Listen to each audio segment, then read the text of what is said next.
everybody. Great to see everybody here on this Thursday afternoon. Um, Hot and miserable for me, so I know it's much, much worse for all of my friends who are on the panel right now. So I hope you guys are staying cool and comfortable. Um, First, we'll start off with some introductions in the panel. Jack, you want to start off and say hi to the folks? Yeah, hey, how's everybody doing? And I will tell you there, Sister Rhonda, it's really not hot here. I think it got up to 67 today, 69. Mm-hmm. Oh, Yeah, well, Dang. that's believe it or not. nice. Yeah, it is. That would be perfect. I'm sure it won't last, but we'll take it. We're still hitting 90, 92, which is cool for us this time of year, but I'm not complaining. So because it could be a lot worse. So and Kay is next on the panel. Kay, how are you doing? I am well. Hey, Estrella in the chat. Are you the same Estrella that's over in the new video about Daniel in the comments section? I don't know. Is this Estrella's first time, or I've just not been paying Uh, attention? this is to. I've never seen Estrella's name before, so welcome, Estrella. Had some question marks and then said Daniel with hearts and exclamation points. So there was a new video that came out on a station called, or channel called, oh dang it. I can't think what it's called. Naked something or something Okay. naked. Anyway, she was in the comments.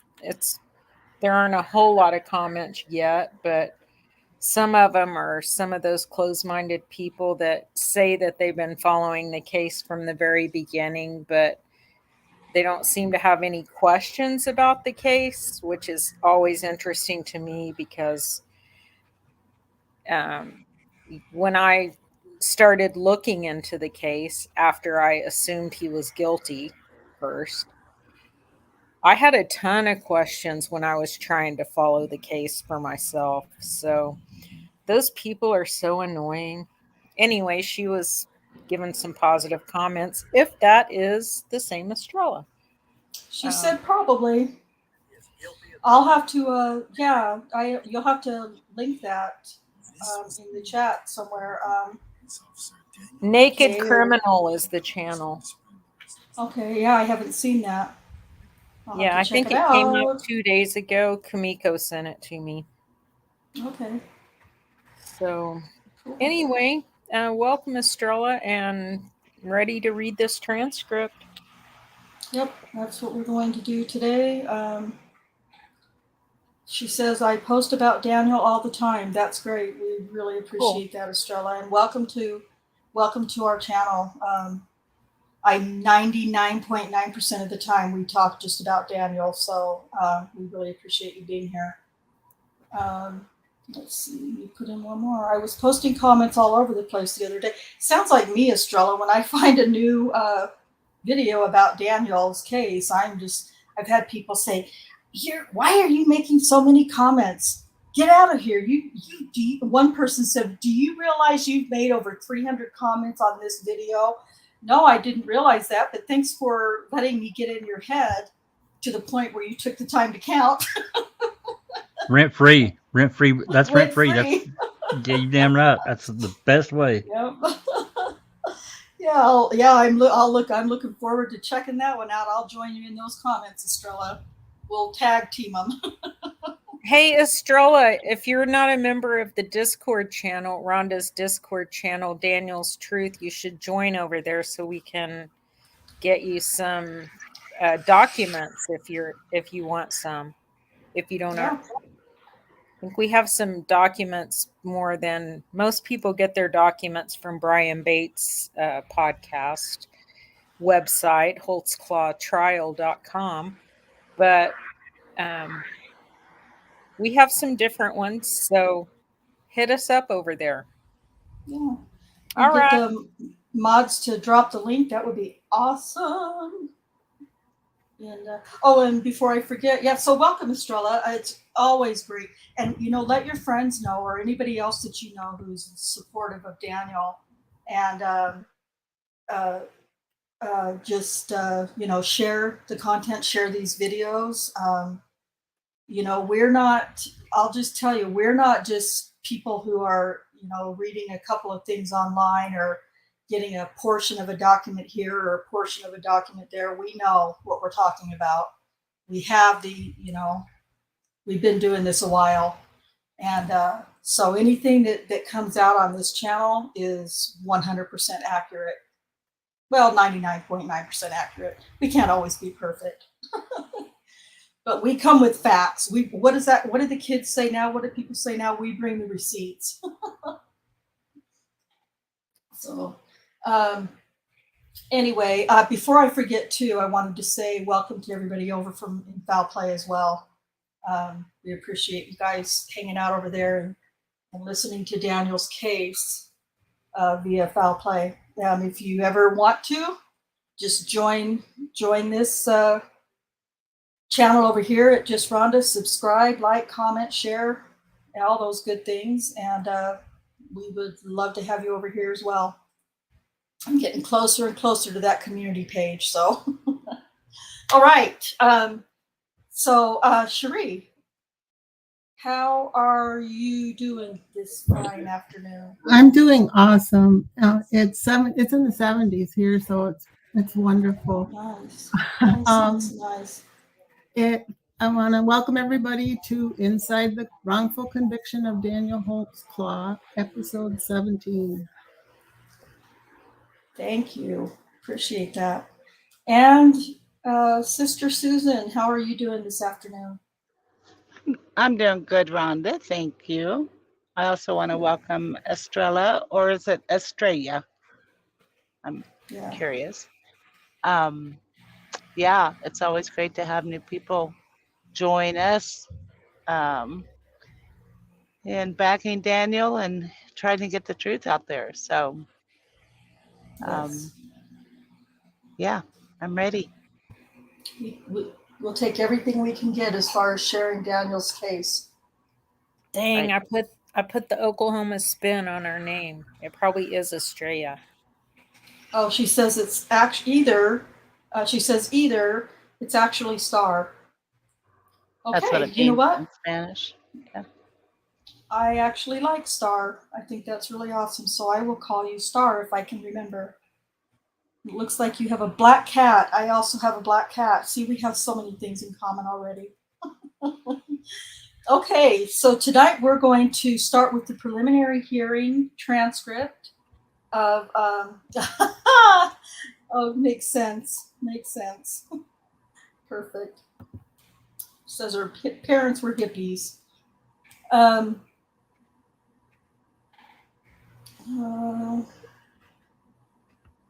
TJ, thank you. I hope someday you will join us and the world will live as one. Yes.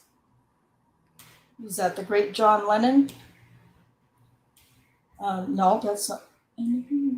Yeah. Anyway, I'm not going to try my music trivia today. Yeah, John Lennon, that's what I thought.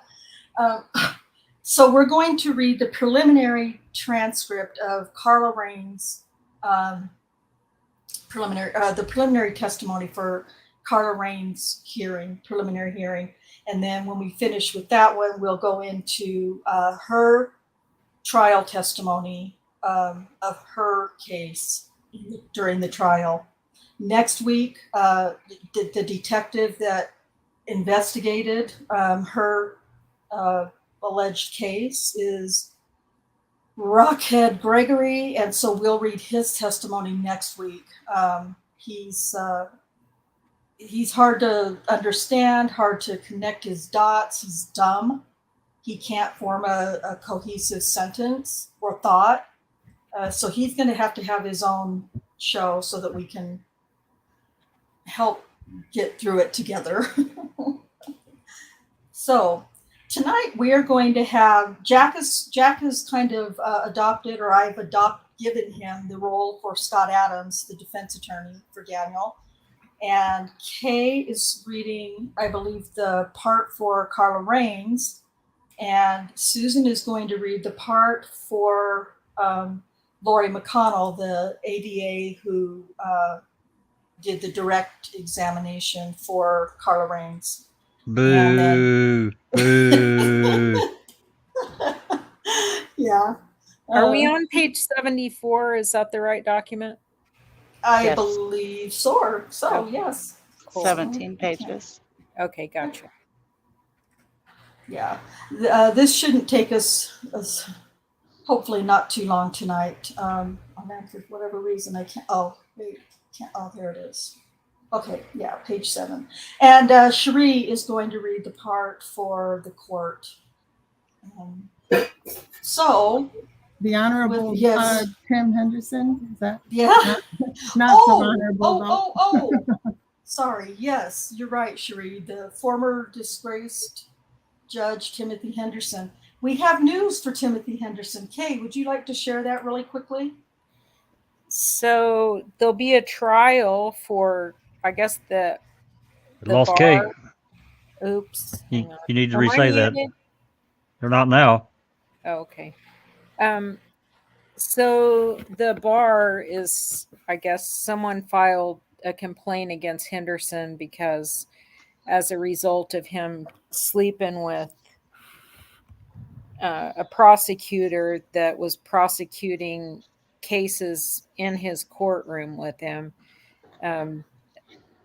2 people so far have gotten a new trial because of that. So I don't know who filed the complaint, but there's going to be a hearing.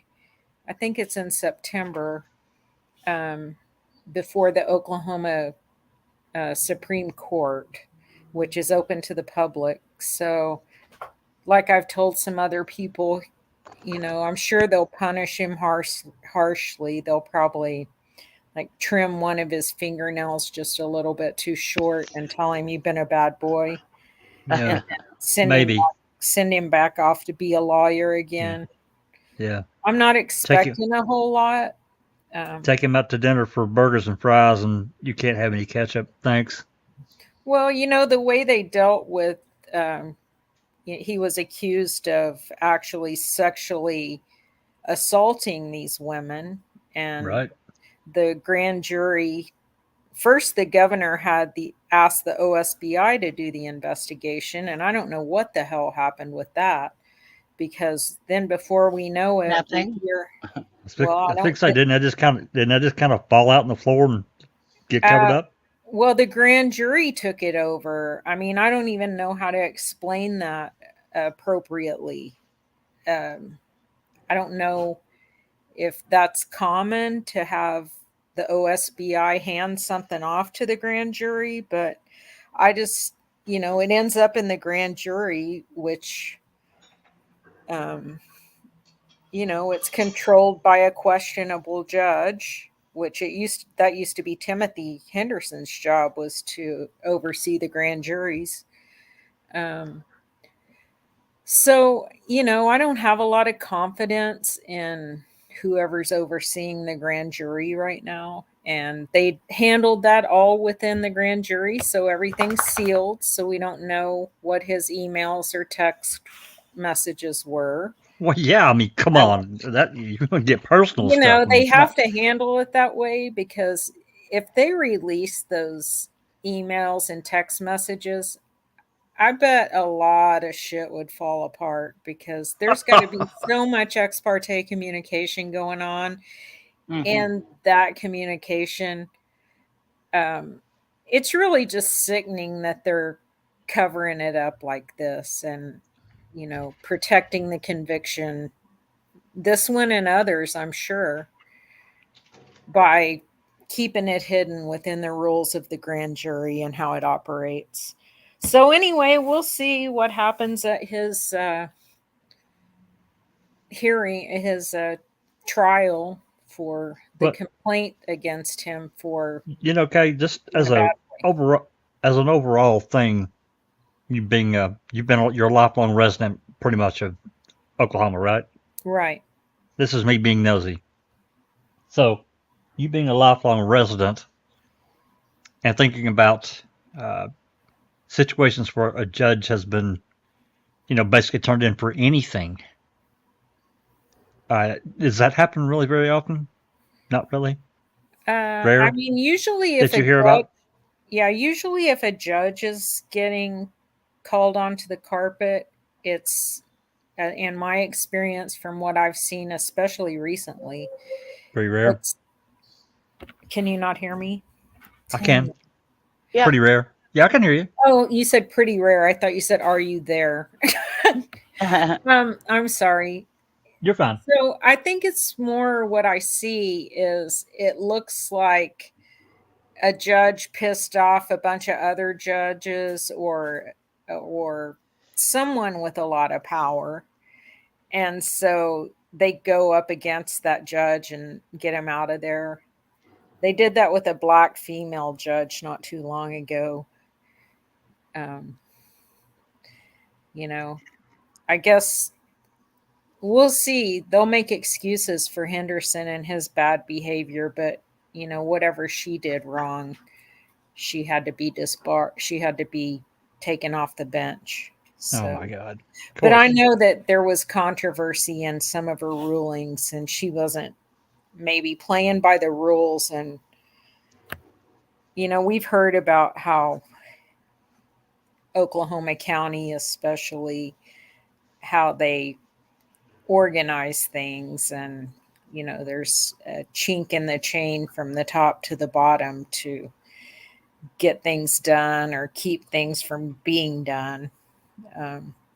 It's no different in Stevens' case in Wisconsin. But well, the OLR. I mean, it's just a joke to me because talking about Henderson's case, and then I think about the OLR and the list that I saw years ago that someone dug up about all these various lawyers that were brought before the OLR for, a lot, a good chunk of them were nothing. There were very minor things, but there was still a pretty lengthy list of these defense lawyers and prosecutors that had committed serious felonies, and they didn't go to jail. yeah, different rules. Oh, Yep. absolutely. Anyway, Just thank us. you, Kay. Yeah, that's right. Just us. System. Mm-hmm.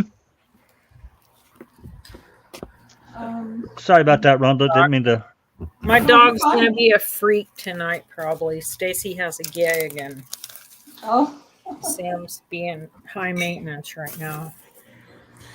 So I apologize in advance if he barks in the middle of the deal. I'm babysitting my grand dog, so I may have the same problem. Although he's being a very good boy right now. I love the doggy barks. It's fine with me. Speaking of judges and attorneys and things like that who have committed crimes, there is a site, I think it's called Brady Giglio List or BradyList.com or BradyList something, and you can actually go through this website and find different prosecutors and judges and attorneys who have been found or accused of doing wrong acts. And so, Kay, I think that the lady that you're talking about, the judge, that female judge that you're talking about, that had something to do with Prater, if I'm not mistaken, right? I can't remember what her name was either, but is it like anyway. Kendra Coleman or something like that? I remember Coleman, yeah. It was something to do with taxes, and I wouldn't be surprised if Prater, cooked something up because he was mad at her for some reason. Yeah. And I like Kay said, there were some questionable things in her rulings or in her campaign funds or something. I don't remember, but I remember reading about it because I was trying to dig up dirt on Prater, and that came up. So, yeah. So yeah, I'll have to see if I can. Maybe Cherie can find that Brady List website and maybe share that in the chat because it's kind of interesting to go through it, and David Prater's on it, and Galen Gigger is on it. And so hopefully someday we'll see. I don't know if it actually includes judges or not, to be honest with you. But anyway, And Star is saying that there's something called Mother's Revolution, she says has a list. So I'll have to check that out as well. Okay, so we're going to, excuse me, we're going to go ahead and get started with this. I don't know what just happened.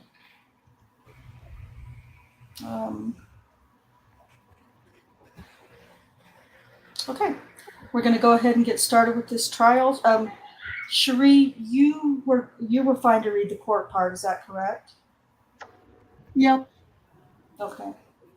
All right. So we will just start. Basically, yeah, you can start on line 4, Cherie, if you'd like. Miss Raines, would you spell your last name for me, ma'am? RAINES. Oh, yeah. Sorry. All right. Thank you, ma'am. Miss McConnell, you may inquire. Thank you, Your Honor.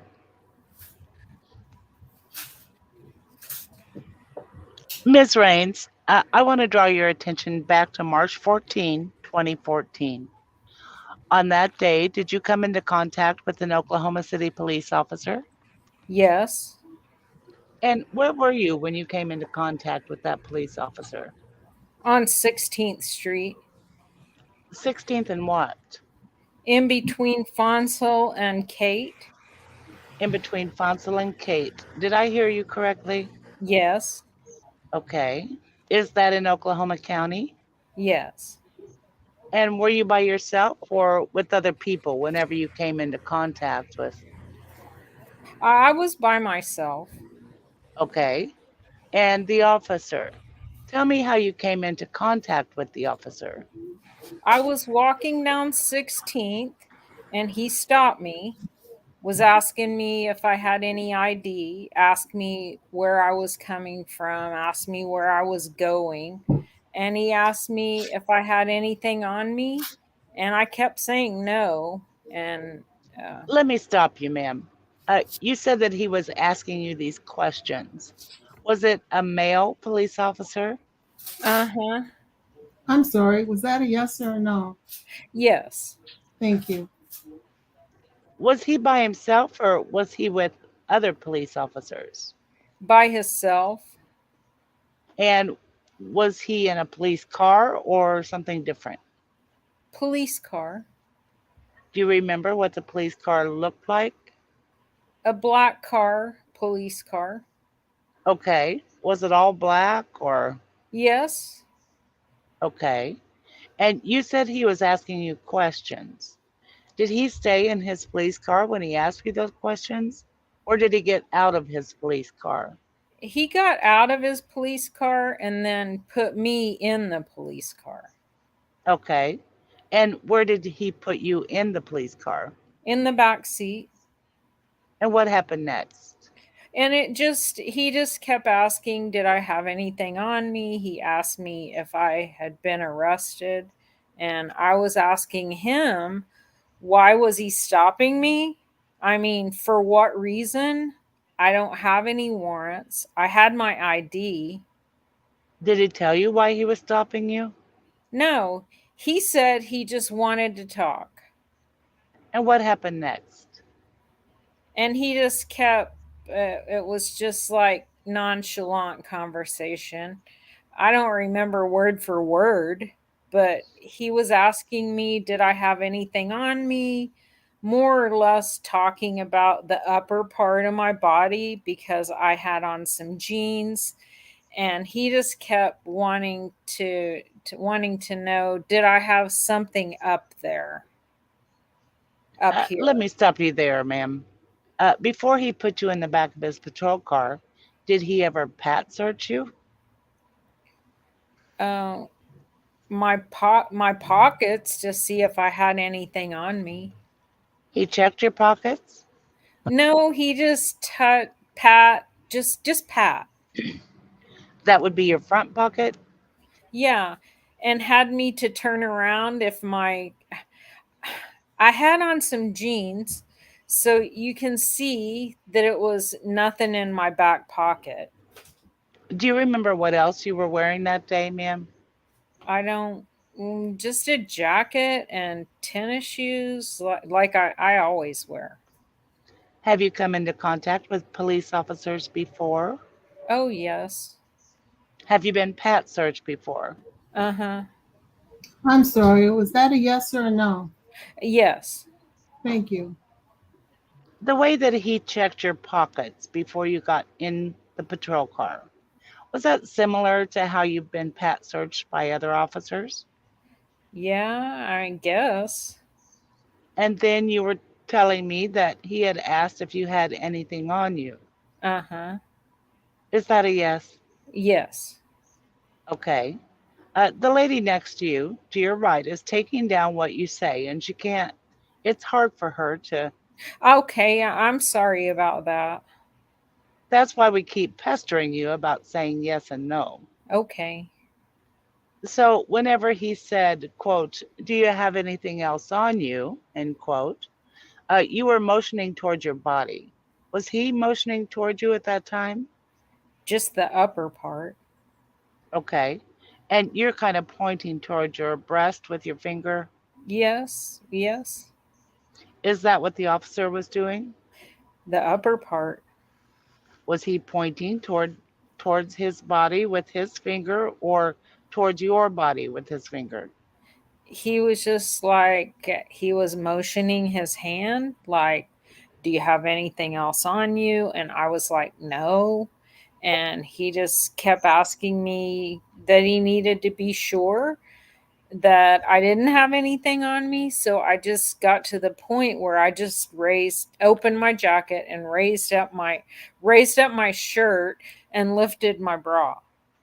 Okay. So you lifted your shirt and your bra up? Uh-huh.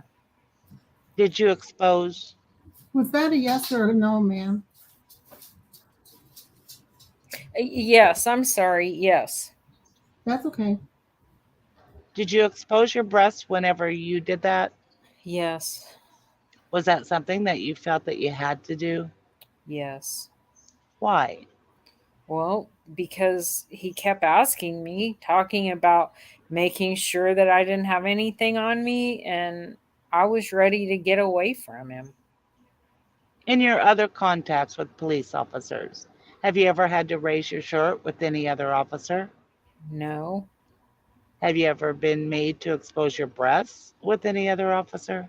no, Is that something that you wanted to do? no. So what happened next? Then he just, like I said, it was nonchalant talk. I don't remember what it was because in my mind was just thinking I wanted to get away. And then after he let me out the car, I started walking back down 16th, and then a friend of mine saw me and he picked me up. Um, he went around the block and picked me up, and then the police car came up behind his car with his bright lights on, and he had the big light on. And my friend, he couldn't see. So he was at the corner and he was like, uh, and he got on the loudspeaker saying that if he didn't move, that he was going to take him to jail. Okay, uh, let me make sure I understand. So I want to go back a couple of steps. How, when did the police officer let you out of the back seat of his patrol car? Well, I mean, it was like about 30 minutes, 45 minutes, something like that. I don't know the exact time. And whenever he made you lift your shirt and expose your breasts, were you inside his patrol car doing that time, during that time? No, I was on the outside because I hadn't, because he was saying that after I got out the car, he just needed, talking about he needed to make sure there was nothing. And I didn't have anything because of the neighborhood. and he wanted to just talk. And so I'm like, I don't have anything on me. So that's when I raised it up. Okay. And then he let you leave? Yes. You said you started to walk down 16th Street, and that's when you. And then I turned right on Kate. Ma'am, I need to hear her question. If you could wait just a second and let me hear what she's asking. Okay. When you started walking down 16th Street, is that when you saw your friend, or was that on Kate Street? No, I saw him pass. And then when I turned right on Kate, he came around the corner and he picked me up. And that's when the patrol car came back behind. When he was going, when he picked me up and I turned around on Kate, he picked me up and turned in. His car was facing 16th Street, and we got to the stop sign. He couldn't see because Your friend couldn't see? right, because the patrol car was behind his and he had his bright lights on. And so, and then he got on the loudspeaker and said if he didn't move his car, he was going to take him to jail. Your friend who picked you up, what's his name, ma'am? I just know his first name is Maurice. I think that's his first name, Maurice. I didn't know him like real good, but it's somebody that's just an associate of mine I seen. Did you say Maurice? I think his name's Maurice. Yeah, I don't know his last name. After this happened to you, Miss Raines, did you tell anyone? Did you tell anyone about what happened after this occurred? Not right away. No, Okay. Did you tell anyone at all? I spoke only in passing about it maybe once or twice, but I never went into details about it with anybody. I didn't. I just try not to think about it. Did you tell did you tell police after it happened? No, Was there a time when you did tell police? no. Did detectives come and talk to you eventually? Oh, then, yeah. Okay. Was that something that you brought up about, or did they come and talk to you They came and talked to me about it. on their own? Uh huh. Was that a yes or a no, ma'am? Yes, yes, ma'am. I mean, yes, sir. Yes, yes. Thank you. Why didn't you tell the police officers? I didn't think anything would be done. I mean, it was nobody there but just me and him. So to me, I just took it as my word against his. So I just blew it off just as best as I could, just walk away from it. May I have a brief moment, Your Honor? You may. Ma'am, we've spoken a lot about a police officer that stopped you on March 14, 2014. Do you see that police officer in the courtroom today? Yes. Is that a yes? Yes. Can you tell me where he's seated and what he's wearing? He's wearing a black suit, and I remember more his hair than anything because I remember looking at his hair. Is he to your left or to your right, ma'am? To my left. And to your left, I see four men with black suits. Is he at the table or is he sitting away from the table? He's sitting at the table. He's leaning on the table. Is he the one who's closest to the judge, in the middle of the table, or furthest away from the judge? No, he's looking directly at me. Could you listen to her question? Is he closest to the judge, in the middle, or furthest away from the judge? He's the second one from my left, leaning on the table. He's Uh-huh. Let me do it this way, ma'am. If this is one, this is two, This is three. 3. Just a moment. Let's let her ask. And this is 4. Which number would he be? 3. Your Honor, may the record reflect identification of the defendant as the officer who stopped Carla Raines on March 14, 2014. Record will so reflect. May I have another brief moment, Your Honor? You may. Ma'am, I think I may have already asked you, but in case I didn't, Northeast 16th at Fonsel, is that Oklahoma County? Yes. Okay, I'll pass the witness, Your Honor. Cross-examine. Ms. Raines, would you agree with me that the Northeast 16th and Franklin is kind of a high crime area? Yes. And the police are pretty vigilant over there, are they not? Yes.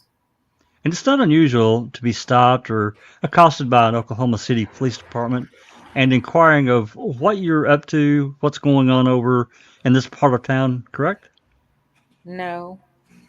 Okay. And on this particular event that you talk about happening back on March 4th of 2014, you testified that Officer Holtzclaw stopped you, correct? Yes. Asked you what you were up to? Yes. Placed you in the back seat of his car. Yes.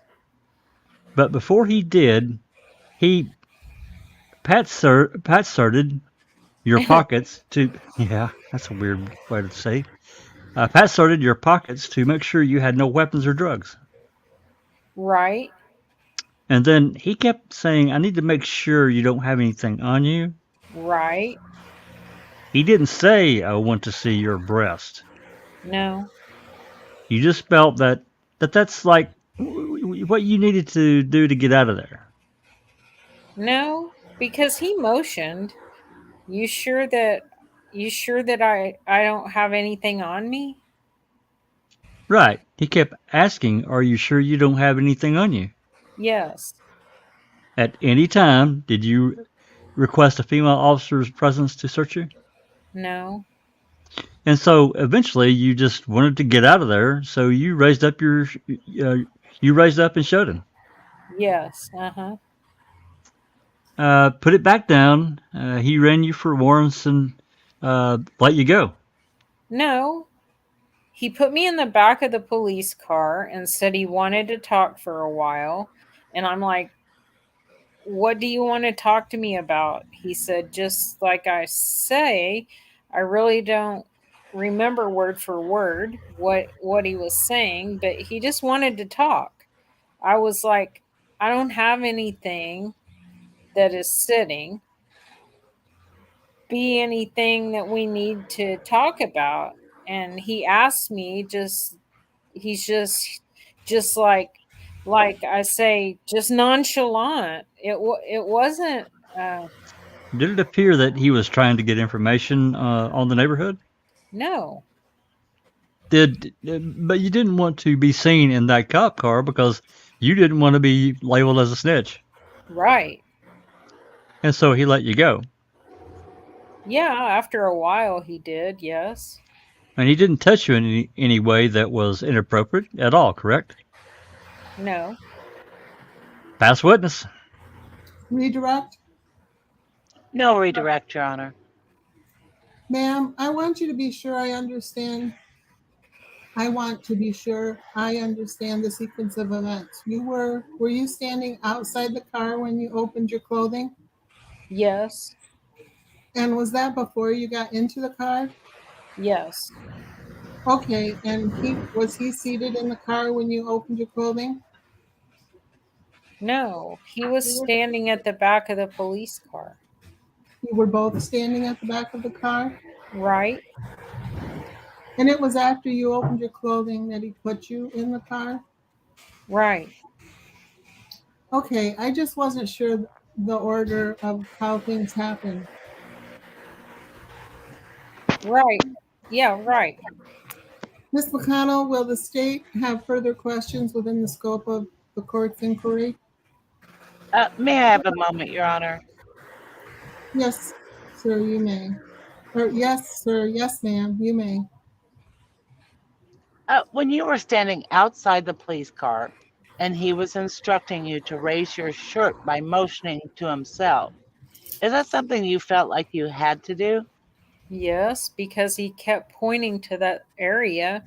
Like he said, he needed to make sure that I didn't have anything on me. And I'm like, well, you know, he touched my pockets and he was just like, are you sure? I need to make sure you don't have anything on you. So when I opened up my jacket, he's like, are you sure?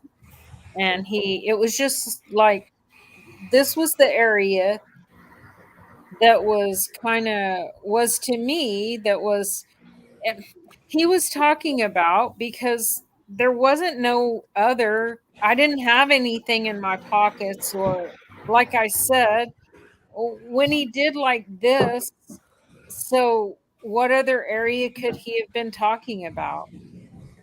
Did you feel like you were free to leave at that point? No, Free to walk away from him? no, he didn't say I was. I'll pass the witness, Judge. Mr. Adams?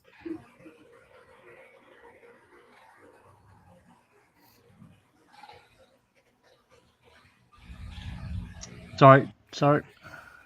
Second. On 12.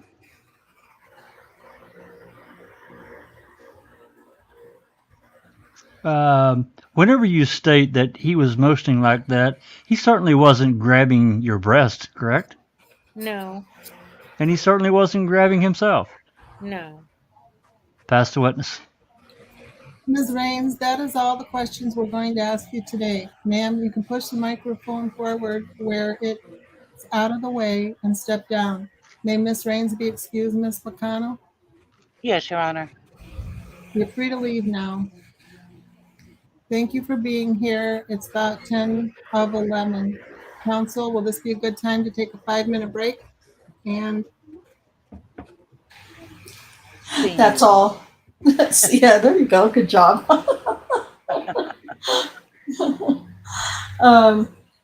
So before we start the trial part, that entire preliminary hearing testimony was a complete fabrication.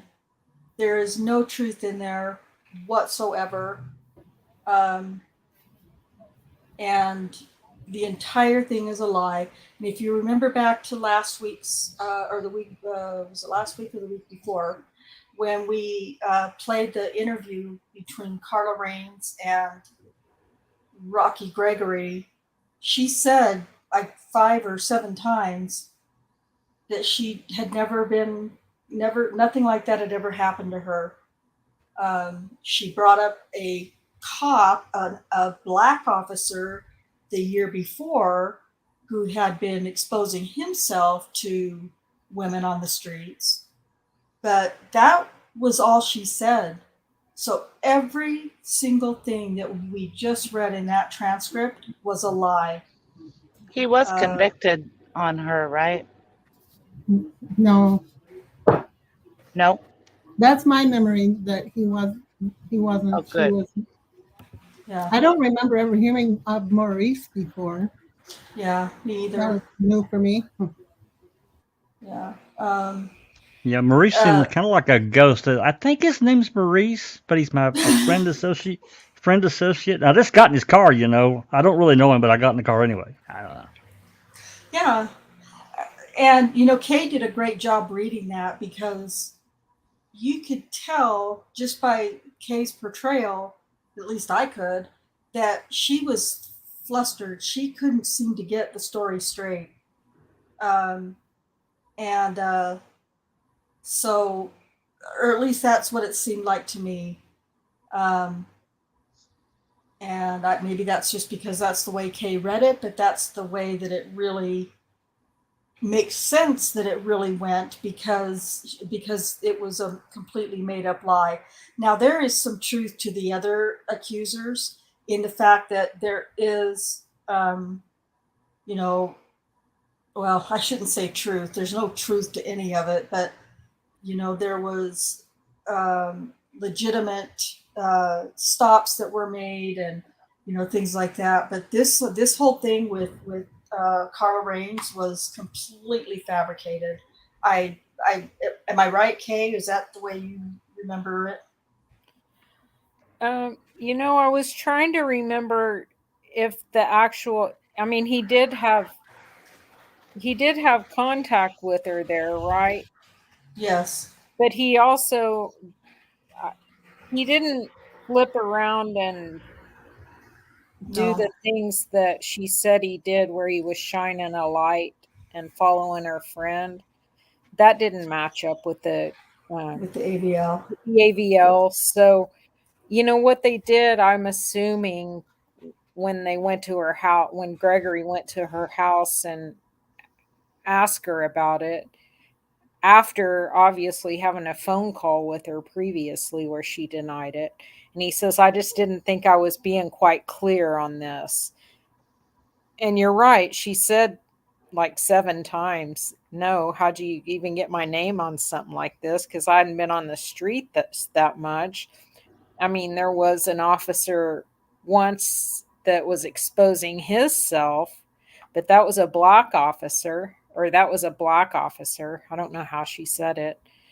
But then magically, with no other documentation of another meeting between them that I recall, um, she changes her story. So at some point, it seems that they've reminded her that she was stopped by this same officer on 16th and Fonsille, or Fonsille and Kate, or whatever that is, um,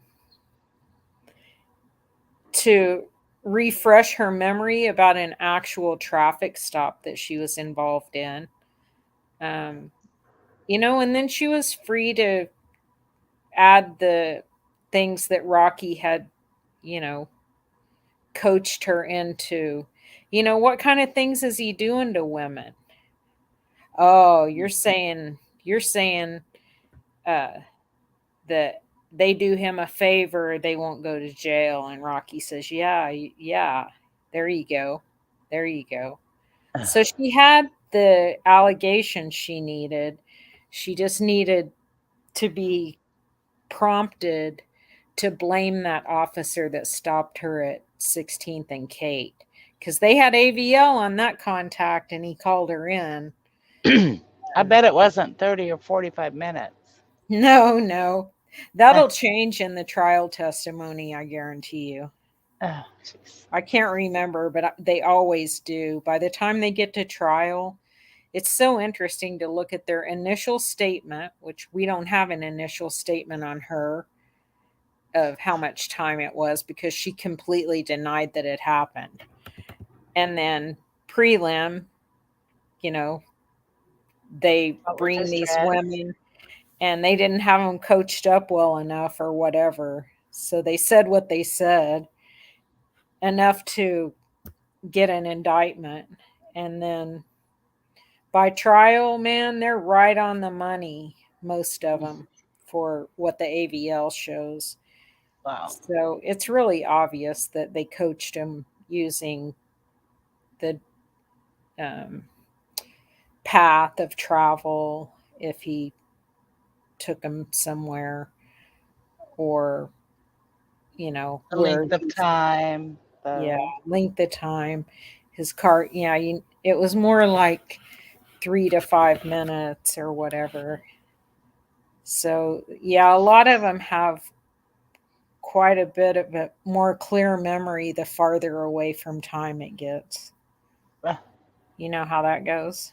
mm, So she was there was only one count on her, and it was count number 2, procuring lewd exhibition, and he was found not guilty on her. So the count date was March 14th, 2014, and they identified her on August 15th, 2014.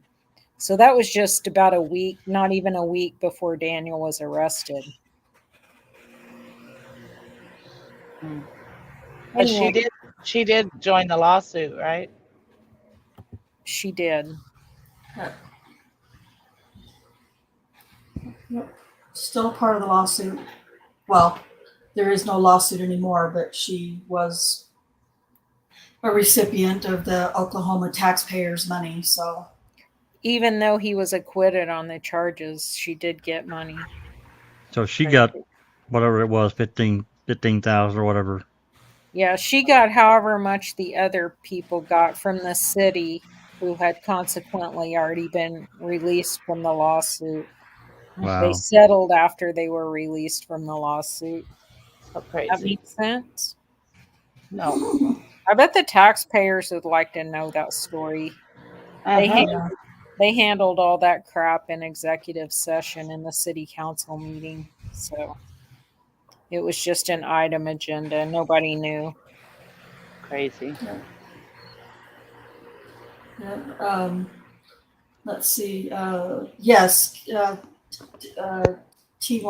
or T1 TJ T1. I get so confused. It was dismissed, except for the city did pay out a settlement amount, which they didn't have to. Like Kay said, they had already been granted summary judgment, and for whatever strange reason, they ended up coming back and awarding the accusers $112,000 and X amount or whatever.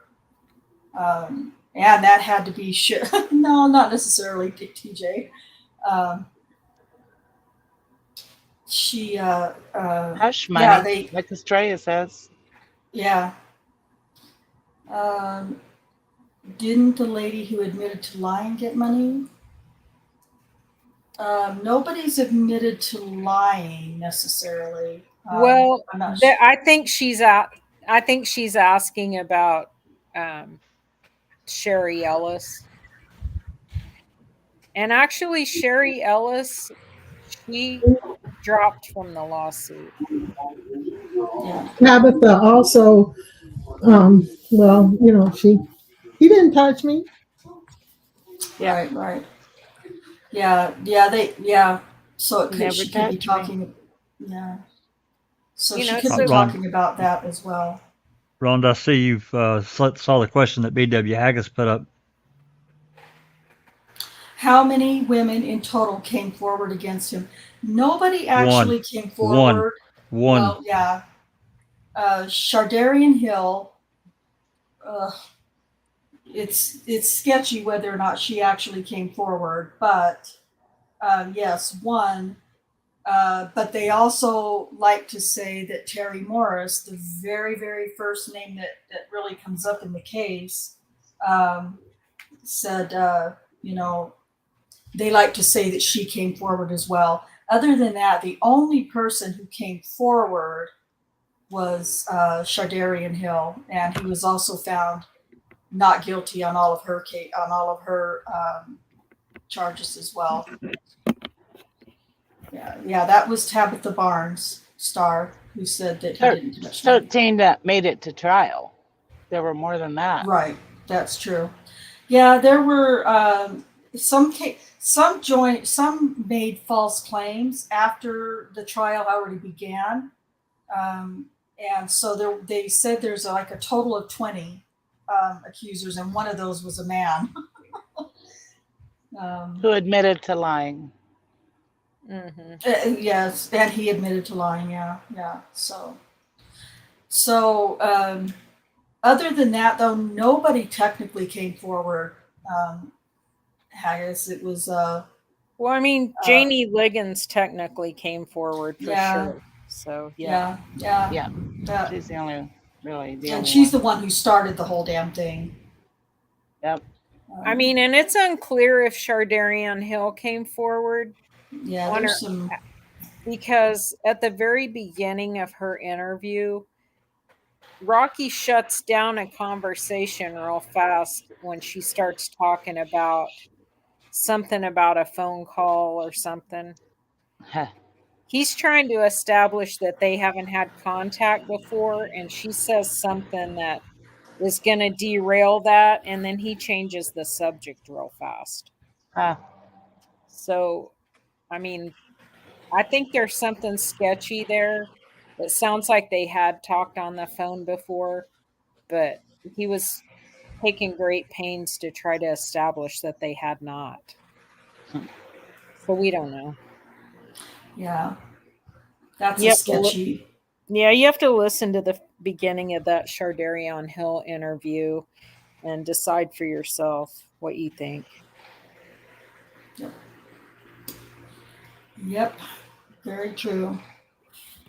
So yeah, that's just. I just wanted to, before we start to listen to her trial testimony, I just wanted to make that clear that her entire, other than the actual encounter, but her trial testimony is going to get interesting. So um, you'll see when we get to Let's that. get So. to it.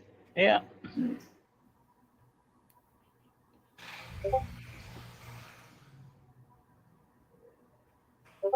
Okay, on this part, we're going to. This is now the trial, and on line 12, we'll start with the court. Whoops, let me get the. Okay.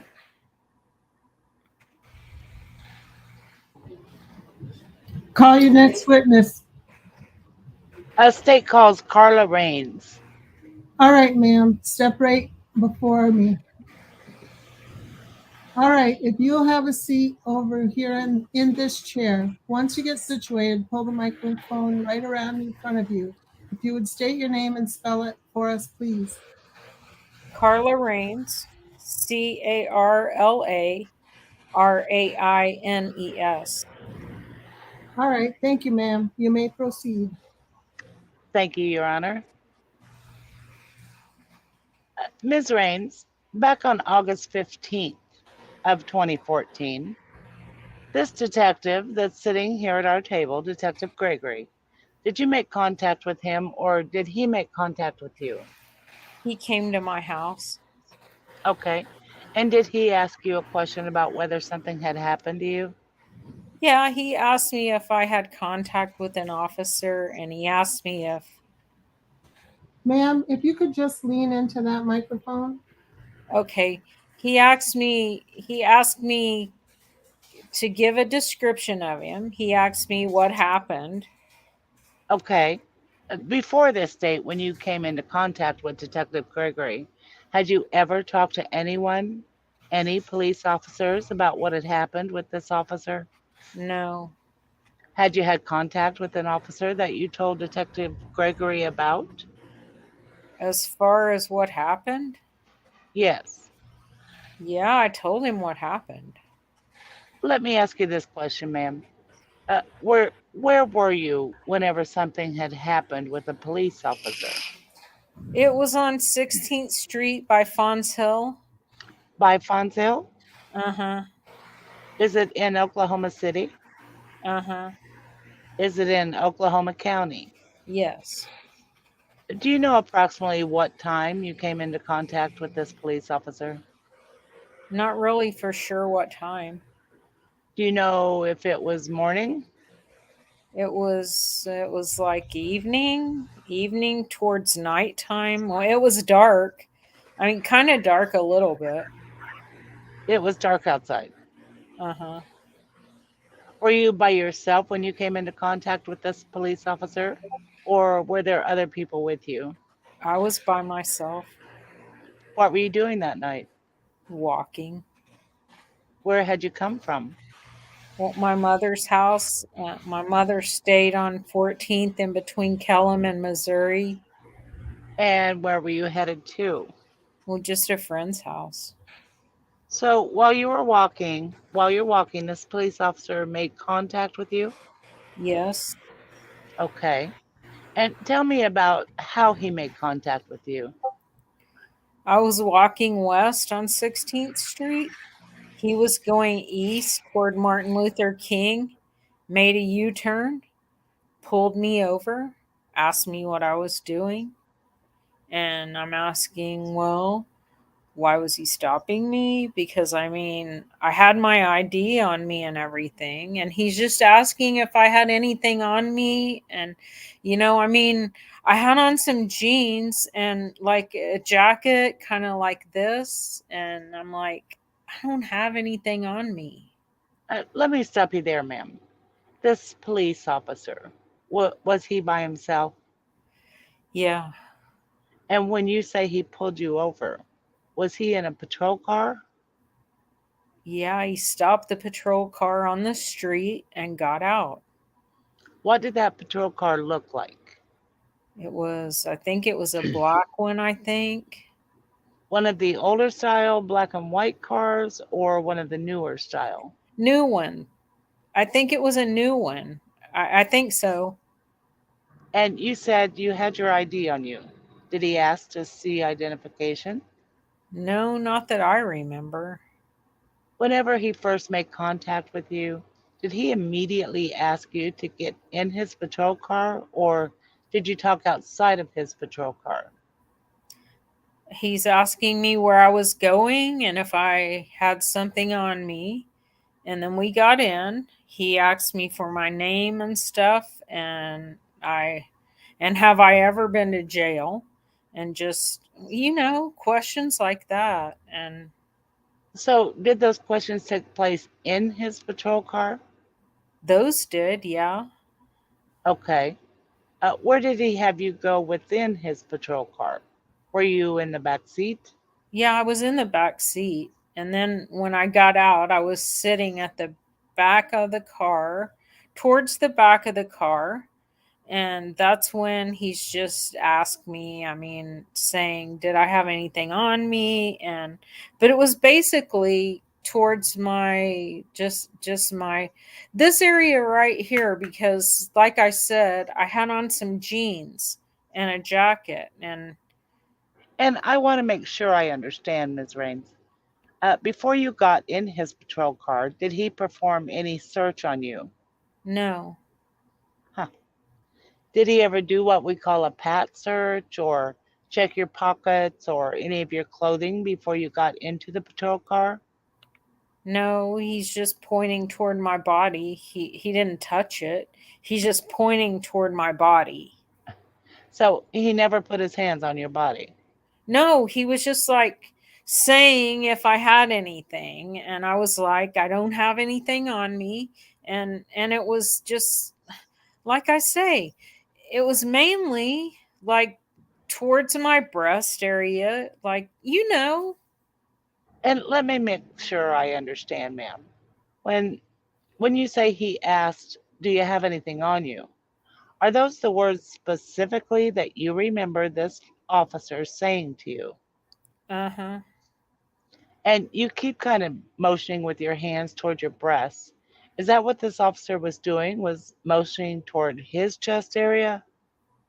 Well, more or less, like, yeah, but I mean, he was talking about, no, he was like using his finger, but he was just, it wasn't like one point, like, you have, do you have anything on you? But it was like towards this area, Okay.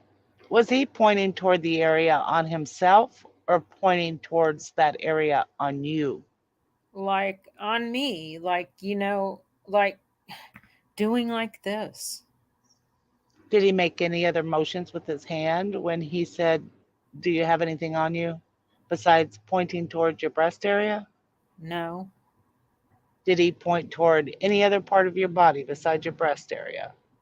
not that I can remember. I don't know. Not that I can remember. And the first, well, how many times did he ask you the question, "Do you have anything on you?" Well, a couple of times. The first, I'm not for sure how many number of times he asked me, but it was more than once. yeah, The first time that he asked you, did you respond to him? yeah. I don't have anything on me. And then did he immediately ask you again, "Do you have anything on you?" yeah, then just basically came down to that because as I was telling him, you know, like I say, it was just basically towards my breast area.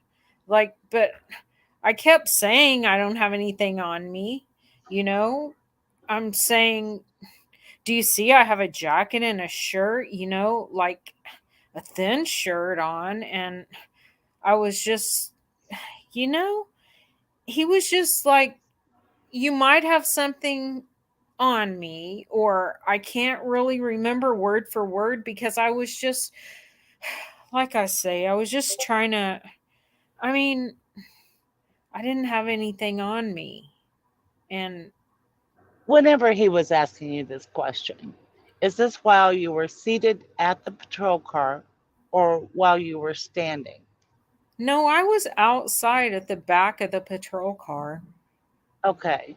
And was he standing right next to you? No, like in front of me, not next to me, but like in front of me.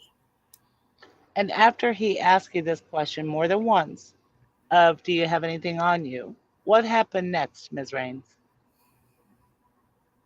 I just kept saying, I don't have anything on me.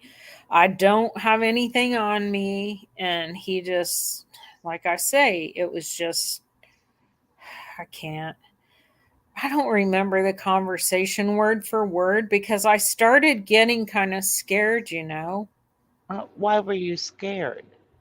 I don't know. It just, the way he was sounding, the way he was talking, it's just, that it was just like he just, like, like saying that I had something on me. He gonna make me have something on me, and I don't know. I was just kind of scared. It just kind of scared me a little bit. That's all I can say. It just kind of scared me a little bit. And so, like I said, when I'm sorry for yawning. Wow. I don't sleep good. Yeah, because you're a fucking liar. Sorry. She's having a hard time getting it out here, isn't she? Yeah. She is. It's just like I said, it was pertaining towards, it was just mainly toward this area because I'm like, I don't know, no pockets or anything. So it's mainly toward, this is the only area that it could have been speaking of. And this is the area that I saw him looking at. Okay. And after he asked you Jeez. that, did you feel like you had to do something? Well, not at first, but like I say, it was just, it became towards, like I say, this area because I'm like, I don't have anything. I don't have no pockets, and I have a little bitty jacket, and I know for a fact that he couldn't search me. I know that a woman officer would have to do that, which is what, that was not even discussed. Sure. And let me stop you because, Ms. Raines, you kind of keep saying that you kept showing him that you didn't have anything on you. And you're kind of indicating toward your pockets. Did you show him that you didn't have anything in your pockets? Well, yeah, I mean, it was nothing nothing in my pocket, like I say. It was just more or less, he looked at this area right here because I said I don't have anything. I had on a little bitty jacket, a little thin sports jacket. I had on some kind of jeans fit like this, and I'm What happened next?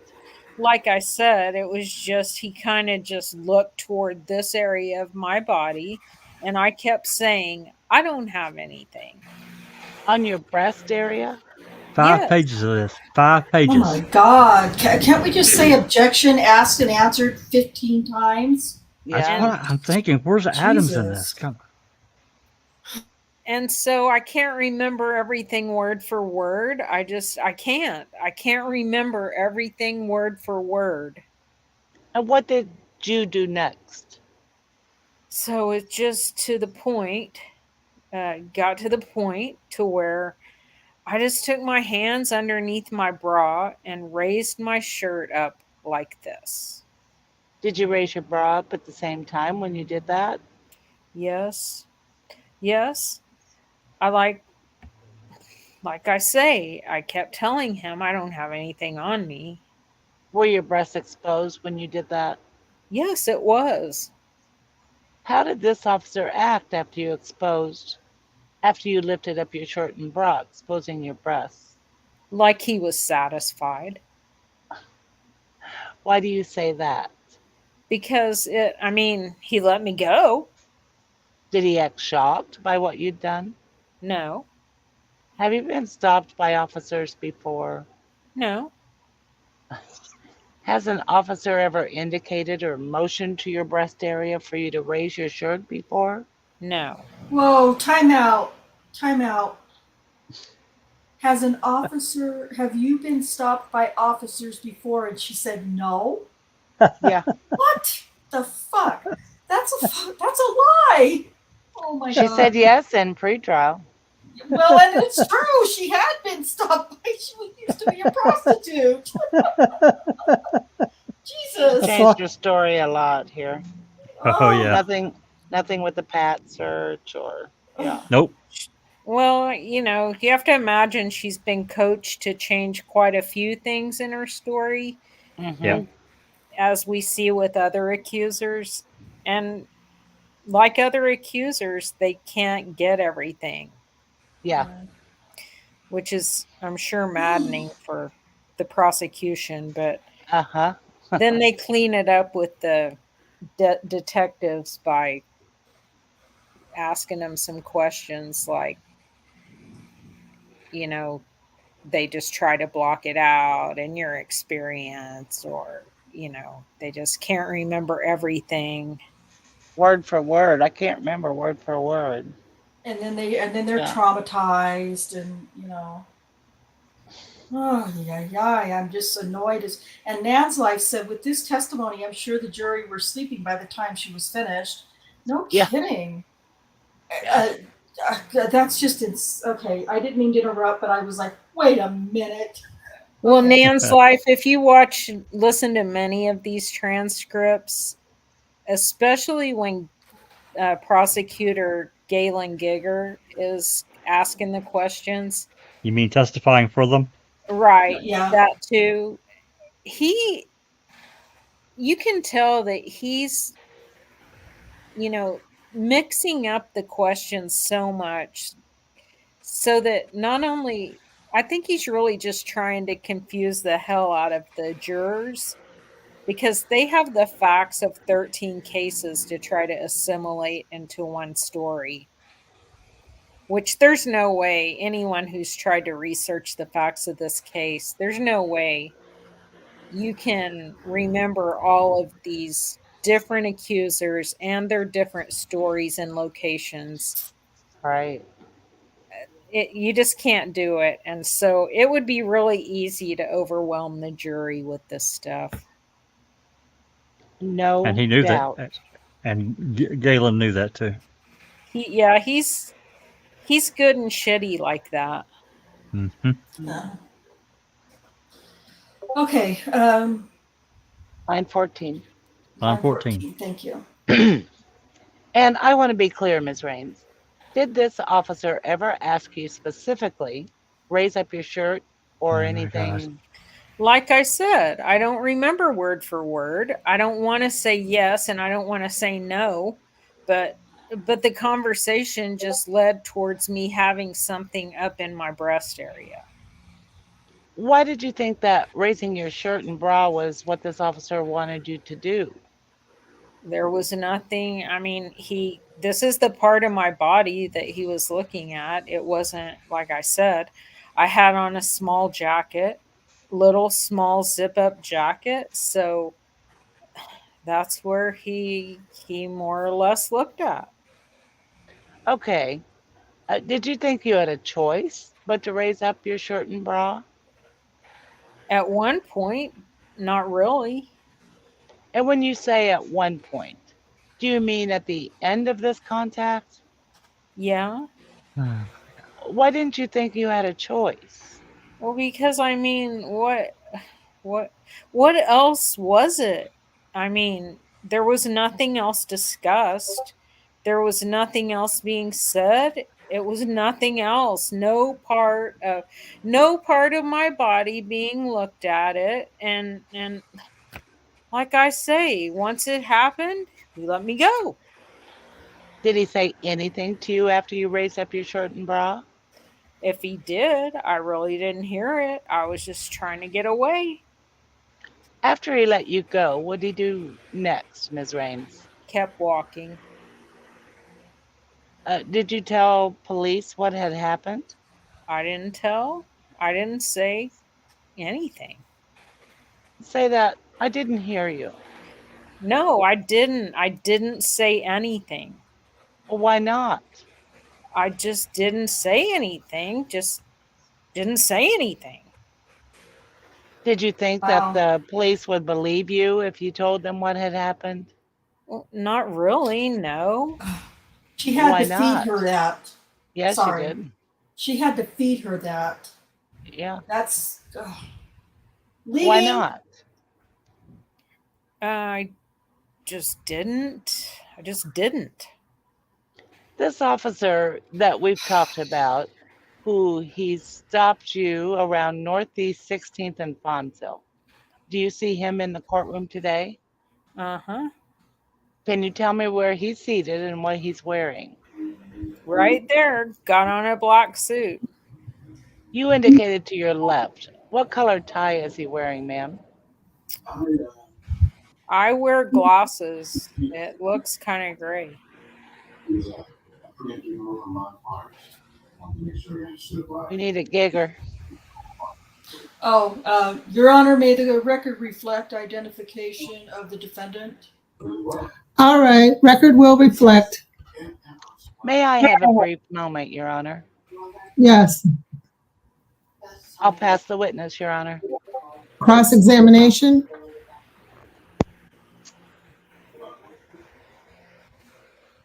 Ms. Raines, as we sit here today, do you know what the date of the alleged event that you came into contact with Officer Holtzclaw? March 14th. Okay, and how did you come about that date? When I was contacting and with the DA, they let me know. Boom. They told you what the date was. Yeah, because I didn't remember. Because do you recall the first time you ever met Detective Gregory here sitting at this table? When he came to my mother's house on Kate and on Northeast 18th and Kate. And that would have been in August of 2014. Uh-huh. Is that a yes? Yes. You would have to agree with me that prior to August the 14th of 2014, you hadn't spoken to anyone in law enforcement about any of the things that you testified here today, correct? Correct. In fact, do you recall whenever you, and whenever I talk about Detective Gregory, you understand this gentleman sitting here at the end of the table, correct? Uh-huh, yes. And he arrived at your mother's house. Yes. Did you know he'd been looking for you? No. For quite some time. No. Okay. Why did he know to find you? How did he know to find you at your mother's house? Well, a lot of times I use my mother's address. Okay, but that's not what your driver's license is listed, is it? No, it was my apartment address. Do you know whether or not he'd been attempting to leave messages for you? Not that I know of. Okay. But you would agree with me that when you first came into contact with Detective Gregory, you had not only talked to anyone from Oklahoma City police officer or an officer, but you had not reported a crime of any kind, correct? against you. Against me? No. Okay. Now, what happens is you first talk to Detective Gregory, and at the beginning, you don't have a clue of what he's talking about. You're not giving him any information, correct? Right. In fact, and then after you talk to him for quite some period of time, he then decides to go ahead and record the conversation, correct? I'm not really for sure when he recorded the conversation. Well, do you recall him turning on his recorder, the recorders, and saying, "You're not telling me what I want to hear"? Do you recall that? Uh-huh. Oh, I'm sorry. Is that a no? No, I don't recall that. Do you recall him telling you that he's investigating an officer committing sexual assault on females in the Oklahoma City area? Yeah, I remember him telling me. And do you recall telling him specifically that you are not a victim of anything like that? No. Okay. Do you recall specifically also telling him while you were being recorded that you tell him at no time had ever exposed yourself to an Oklahoma City officer? No, I don't recall that. You also then at that time recall the detective telling you that or asking you whether or not you ever exposed anything below your waist to this person. I don't recall. I've never said that before. Do you recall talking to Detective Gregory? You had no that you don't know what he's talking about. I don't recall that. Basically, Ms. Raines, do you recall the very beginning of the conversation with Detective Gregory while it's being recorded, and after you've had an off-the-record discussion with him going through a scenario of 5 different events of whether or not you had either exposed yourself or an Oklahoma City officer had ever been inappropriate with you in any sexual manner whatsoever, and you told him no on 5 separate occasions? Do you recall that? No. Okay. If I allowed you to listen to a recording of that conversation, could that refresh your memory? Maybe, yeah. May I have a moment, Your Honor? You may. Come on up. You plan to refresh her recollection Refresh her recollection with the recording. with a recorded interview conducted by Detective Gregory with this witness. Yes. Everybody on board that this is in fact the interview? Yes. Yeah, I'm assuming he's going to show her the recording. Do what? There's a recorded interview of Ms. Raines with Detective Gregory. So, I mean, if that's what he plays for her, I think it's appropriate for her to listen to it. For the record, Your Honor, I have the headphones again. I'm gonna to offer to introduce this video, this audio tape also, but I'm not there yet. But I'm gonna offer it after she listens to it. I don't know that I think I'll probably object to that, Judge, but Okay, well, we're not there. I'll cross that bridge. Right. We're not there yet. All right, so as we did, I think on Friday, do you plan on having this witness listen to it with headphones on and see if this refreshes her recollection of the conversations with Detective Gregory? Yes, sir. All right, have him just bring it up. And can he use the headphones again?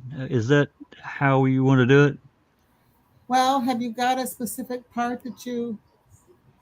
Yeah, I've got it. I've got it queued up just so the record's clear. It's about 1 minute and 14 seconds during the discussion. I just talked to her about, and it has it, and he has it queued up to where it starts and where it ends. Okay. All right, ladies and gentlemen, what's going to happen is we're going to have Apparently, an audio played for Ms. Raines that she's going to hear in the headphones for about a minute and 14 seconds to see if it refreshes her recollection. Ms. Raines, did you have an opportunity to listen to the recording that we allowed you to listen to? I'm sorry, say it again. Did you have an opportunity to listen to the recording with the headphones on? Yes. Does that help refresh your memory of your discussions with Detective Gregory back in August of 2014? Yes. It does? Uh-huh. Was that an accurate depiction of your voice and Detective Gregory's voice on that audio tape? Yes, along with my mother's, yes.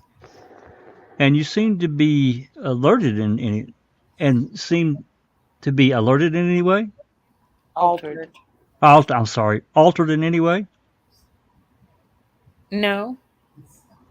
Move for the admission of defendants number 2, the audio recording, Your Honor. May we approach, Your Honor? All right. Judge, I would object to the admission of the interview. I think that if he wants to refresh a witness's memory, he can ask her questions about specifically the portion that her memory's been refreshed on. I think that's appropriate. To admit the whole interview or even a portion of it is inappropriate at this time. Holy Of course you Right. do. Oh, no, we don't want to exonerate. We don't want him to get acquitted. Yeah. I asked that Don't it want be to impeach introduced. this witness, right? Right. Holy I asked shit. that it be introduced, Your Honor, as impeachment evidence. It clearly that it not only just her, but it did impeaches Detective Gregory in the way he asked her the questions. And he was leading her. And she kept saying, no, no, no, no, no, until finally, after some additional information, then she goes along with their story. So I'm going to ask to introduce it at this time. I didn't hear the last part, Scott. What did you just say? Huh? What did you say at the end? Until finally she said what? Until finally she goes along with basically Detective Gregory's story. Judge, it's not impeachment of anything because he hasn't even asked her the questions about what he hasn't given her a chance to admit or deny whatever statement he's trying to impeach her on. He's just refreshed her memory, but he hasn't gone the next step. And even after that, I still don't think, unless she denies it again, that extrinsic evidence would be appropriate. He hasn't taken the 2 steps that he needs to take after this.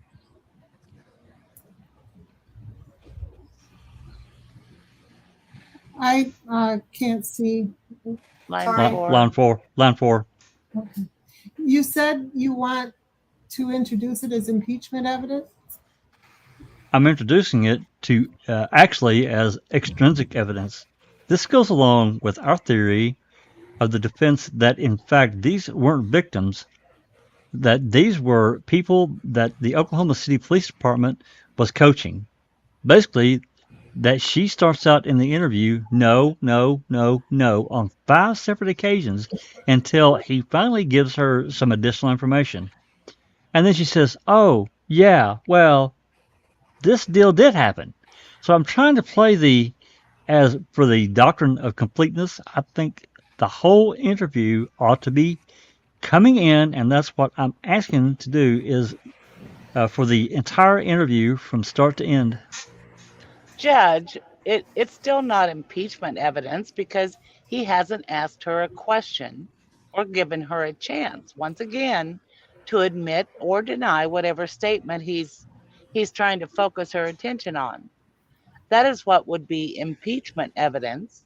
And if she denies it and he has substantive evidence of it, then perhaps extrinsic evidence would be admissible. But he hasn't reached that point yet. She's fully completely authenticated the tape as being her voice and that of Detective Gregory's. It's not been altered in any way, and it's extrinsic evidence. And I'm asking that it be admitted for for the doctrine of completeness. I'm asking for the entire interview to be admitted. The authenticity isn't the issue, Judge. It's the fact that it's improper impeachment of this witness at this time. The authenticity is not the foundational issue that counsel hasn't crossed yet. It's the fact that he hasn't crossed the impeachment. Yes, he has. You got some section of the evidence code that will allow that in, you believe? Well, she's already denied on the record that she said she doesn't recall any of those events happening. I use it to refresh her memory, but also to get her to authenticate the tape that is her voice and that is Detective Gregory's voice, that it has not been altered in any way. And so I'm asking that it be admitted.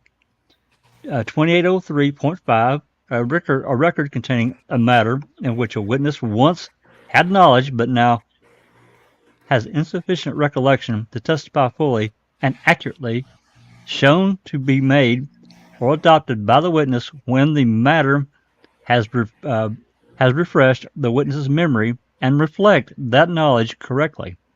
The record may be read into evidence but may not be itself be received as an exhibit unless offered by an adverse party, which is obviously Officer Holtzclaw. And 2804.1, Your Honor. And you were saying? I rely on 2803.5 that I've just read into the record. Also 2804.1A as an exceptional circumstance, but if the judge doesn't believe it's covered here or covered there, it's an exceptional circumstance not covered by 2803, 2804, 05, and 06, but possessing equivalent, though not identical, circumstantial guarantees the trustworthiness and is not excluded by the hearsay rule. I'm also having a hard time finding 2804.1. Are you having a hard time, Judge? Yeah. Mr. Adams, the judge and I are having a hard time finding 2804.1. Is that what you stated on the record? 2804.1? That's what I have in my book. Under 2803.5, I still don't know that a foundation has been laid, but I'll withdraw my objection as long as it's played in its entirety, because I don't think it's appropriate to play a snippet and not take the statement in context. All right. So do we have a disc or something? Yeah, I have a Judge. It's on a disc. We're confirming that there's not anything on there that should be redacted. And if there's not, That's at this point, that's I mean, I understand you haven't listened to it to the extent. not for admissible purposes, no. And I just want to make sure we don't do anything that's going to blow this thing out of the water by accident. Oh God, no. I'm not saying Mr. Adams would intend to do that. I'm just saying by accident. I don't want to make an accident at this point. you don't give a shit about accidents, you son of a bitch. All right, let's take a 27-minute recess.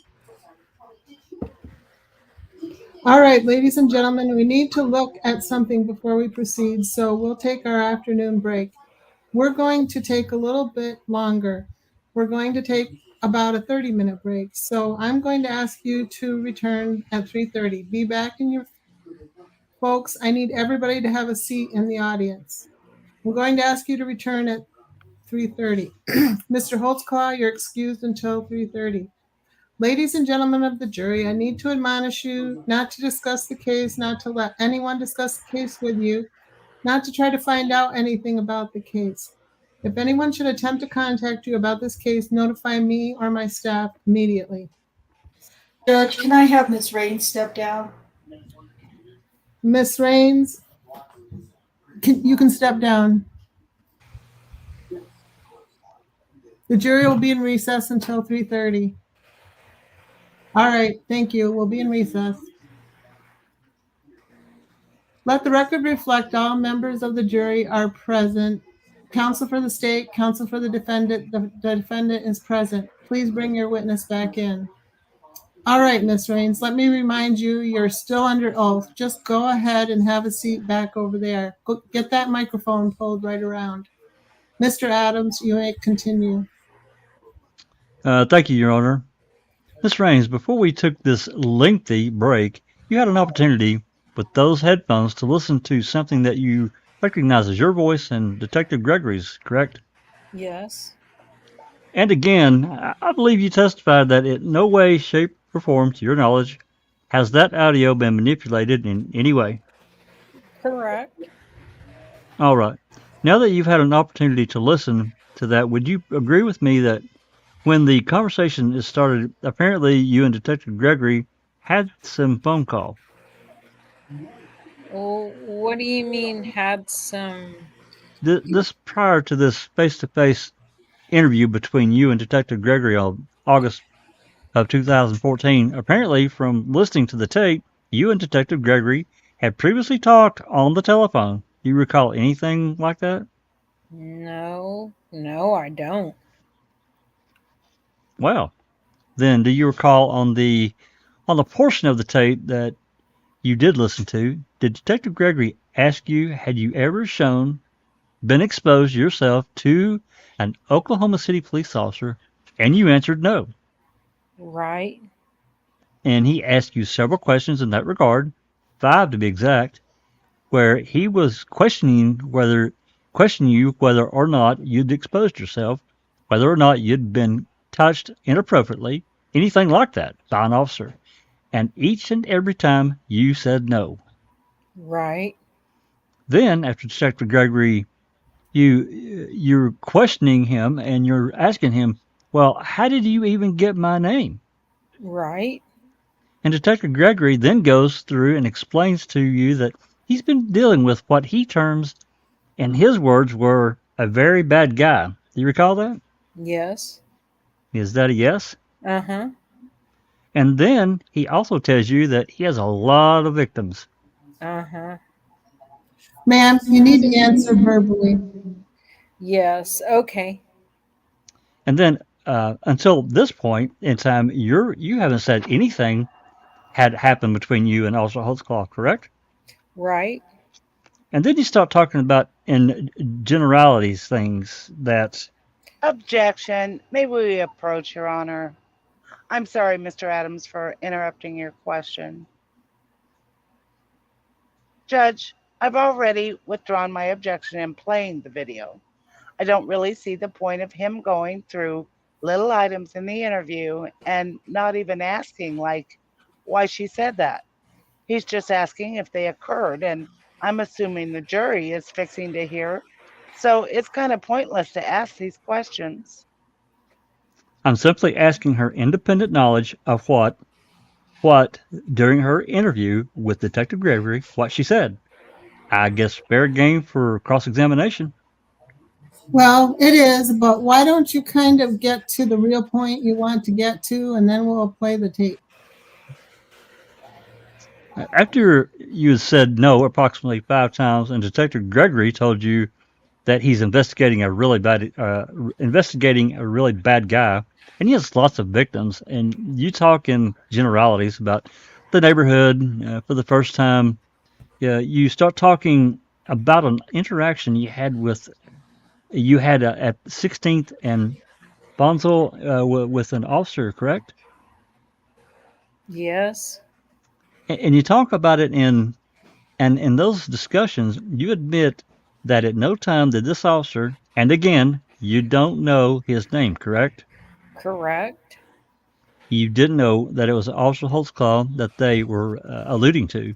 And in fact, you had actually told Detective Gregory that you'd only come into contact with one officer in the last year, right? Right. So you knew exactly which officer they were talking about, correct? I didn't know that it was him, but I knew I just gave him a description of who the officer was that I raised my shirt up. Okay. But during that entire conversation, you admitted that at no time that Did Officer Holtzclaw ever ask you to expose yourself to him? Did I admit that? You Oh told my Detective God. Gregory in no uncertain terms on the whenever you interviewed with him back in August of 2014 that at no time did Officer Holtzclaw ever request, instruct, or order you to show your breast to him. He just kept this area was the concentrated area on, just like I said, and of course, as you can see that if I stand up, you would see that I don't have anything in any of my pockets, and it's almost the same thing what I had on then. And the place that was concentrated on was just this area right here that was concentrated on, whether it was by a word or a pointing. This is the area we both knew that he was concentrating on, was just this area. So I Oh got my God. where I just took my hands and I raised up my breast, raised up my bra and my shirt to say that I don't have anything on me. Okay. And I believe it was Detective Gregory that interjected the word, quote, we call that a clasp and shake, end quote. Do you recall that? No, You don't recall that being said? no. Your Honor, I move for admission of defendants number 2, Your Honor, which is the tape. No objection, Your Honor. I'd ask to publish.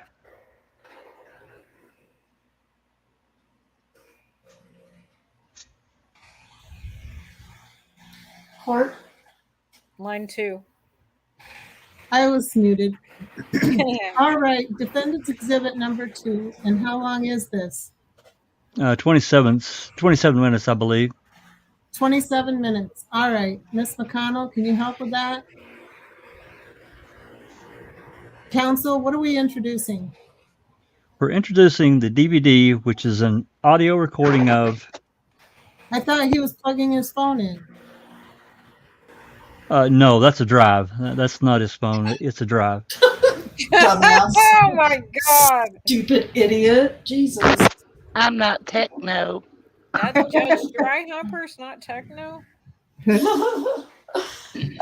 got it on a hard drive, Your Honor. And what I'm assuming then counsel will do is substitute the DVD after we play it. But apparently the DVD is in their office. What a dick. Are we 100% absolutely sure it's exactly the same thing? We just listened to it back there. I thought we were listening to a DVD, but apparently we're listening to what this is. I'm saying whatever you're going to introduce for the court reporter to have into evidence, we've got to make darn sure it's the exact same thing we're fixing to listen to. Mr. Gray. Mr. Yes, Gray. Judge. Well, go ahead. No, go ahead. No. By Mr. Gray. Yes, Judge. What we did was they gave us 100 DVDs and we put those on external hard drives so we could carry them around. Make sure you even bring that tomorrow. Oh, well. Make sure you listen to it and it's the same thing and it works because it'll go into evidence. And while the jury will deliberate. Judge, I've got it on this. It has other stuff on it, but I'm sure that's going to be it. If it's easier, we can play that. I understand. The thing is, she's going to have it while the jury is deliberating. They might want to listen to it again, and so I don't want that to be the first time it's played. I understand. Mr. Digger, for the record, what we're doing is going to publish the interview on the disc counsel is putting in our computer right now. There's also some photographs and some other stuff on it. So as I understand it, the interview we're listening to had to come from this disc because that's what we copied and gave to defense counsel. So it should be the exact same thing. Right. Okay, let's just make darn sure it's the same thing we put in here. I agree. I understand. Okay, line 11. Ms. Raines, you had an opportunity to listen to the tape and in its entirety. Does that refresh your memory of what you told Detective Gregory back in August of 2014? Yes. Now, in that conversation, we hear some discussions about you would agree with me that during that conversation, it was asked of you repeatedly whether or not Officer Holtzclaw either ordered you or asked you to either show him your breast or to pull up your bra, and each time you said no. Right. Because he never did that under your version of events, as he was saying we need to make sure you don't have anything under there. And the way you were indicating, I wasn't there, but it appears you were saying he was looking at your, This area right here. just like you just indicated. Now, in regards to your conversations with Detective Gregory, you also talked in there about, and I just want to be clear it up for the record. At the end of the conversation, there's apparently some discussions about some female officers and maybe something that happened. That, again, has nothing to do with Officer Holtzclaw, correct? Correct. And then, again, there's at the end, you're talking about some black officer with vice or something was going on there. And again, that has nothing to do with Officer Holtzclaw, correct? Yes. Now, Ms. Barnes, you still, to this day, don't even know when this alleged event occurred, correct? Well, not the exact date and time, no. But you were told by the DA's office when they think it occurred, correct? Yes. And you were aware of the fact that you came into contact with Officer Holtzclaw back in July of 2013. No. The officer that you've identified here today, it's your testimony the only time you ever saw him or came into contact with him was the incident you described on the audio tape and what you've told the jury, correct? Right. Okay, but if the records reflect that, in fact, you came into contact with him back in July of 2013, you don't have any specific recollection of that. No, I don't. And at no time did you ever see Officer Holtzclaw use any kind of flashlight, correct? No, I don't remember. You also, during the interview, stated that this encounter with Officer Holtzclaw that you discussed in the interview and here today in court today lasted approximately 45 minutes. Well, something like that. Would it surprise you to learn that with all the records, including the automatic vehicle locating system, shows that Officer Holtzclaw is in that area for only 10 minutes? No. Could it have been as short as 10 minutes? Didn't seem that way, no, because like I say, he was just saying stopping and talk to people, and like I say, I was in the car, ran my name on the computer, took me out of the car. So if that happened in 10 minutes, And I'm just simply asking you a question. If whether or not all the records that we possess, if it would show that the AVL, the automatic vehicle locating system, places Officer Holtzclaw in that area for only 10 minutes, would you dispute that? if that's what it says, why would I dispute it? I'm not saying that you necessarily would. I'm just asking if you do. No, because I don't know. I don't know how long he was in that area. Ms. Raines, are you a convicted felon? Yes, I am. But And wait, again, but wait, Yep. Didn't she say she's Yep. never had any interaction with the police? she did. I'm just double checking. Yep, she did say that. Okay. He did get acquitted on this. Yeah. You're right. Yes. Yeah. Oh my God, it's a Okay. train Sorry, wreck. Jack. That's fine. Line 15. And again, there's nothing that Officer Holtzclaw even talked to you about, is it? Well, I mean, like I said, he ran my name on the screen. It's on there. Okay. But he didn't talk to you at all about your previous felony conviction, did he? I don't remember. Did what? I don't remember. I don't remember. You also, during that conversation, you listened to it, you talk about people thinking you might be a snitch. Do you recall that?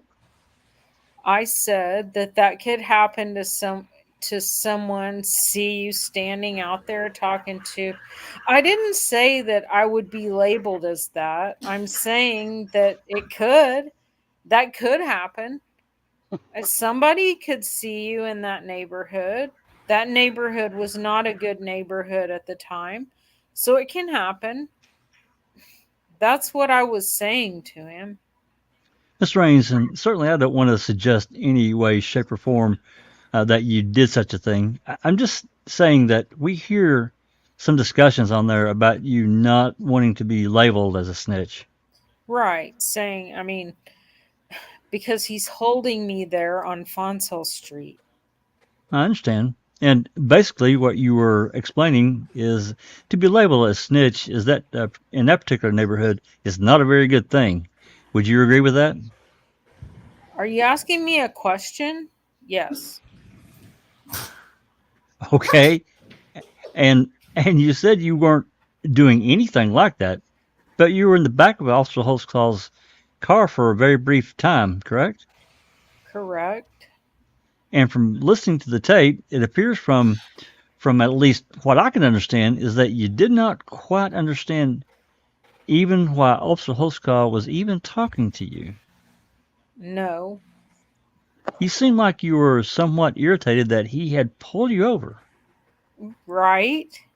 When I say pulled you over, whenever he stopped me. confronted you because you were just simply walking down the street. Would it surprise you to learn that this contact you had with Officer Holtzclaw came about 11:30 at night? I said it was nighttime. I didn't know the exact time. I'm just Didn't she say getting dark? It was dark. Yeah. She did. Getting Yep. dark. Yep. Mhm. She did.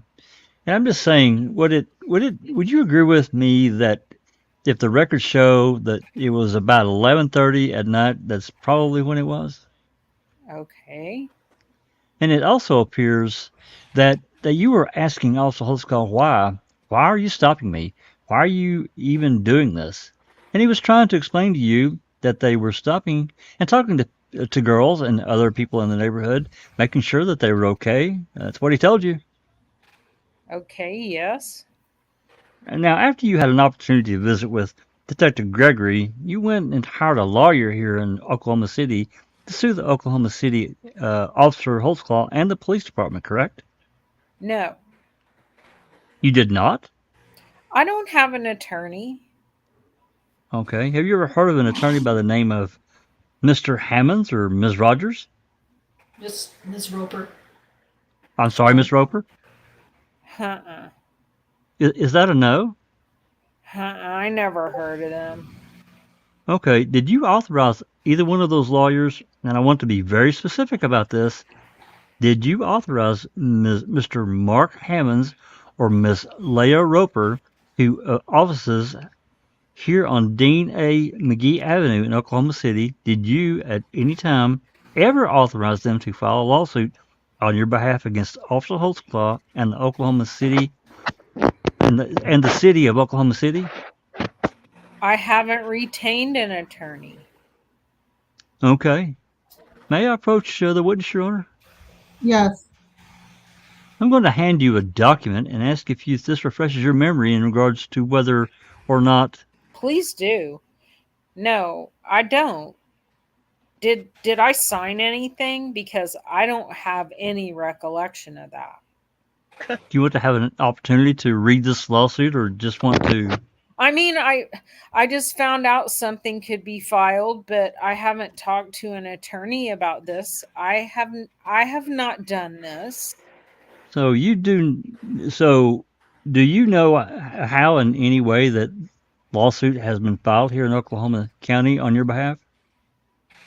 It has been? Yes, ma'am. It has been. Okay. Well, I didn't know. I'd like to have that information. Well, have you been told by anyone to deny the existence of a lawsuit? No, I haven't really. I asked about it, but I never really looked into it or got an attorney, get an attorney or any of that.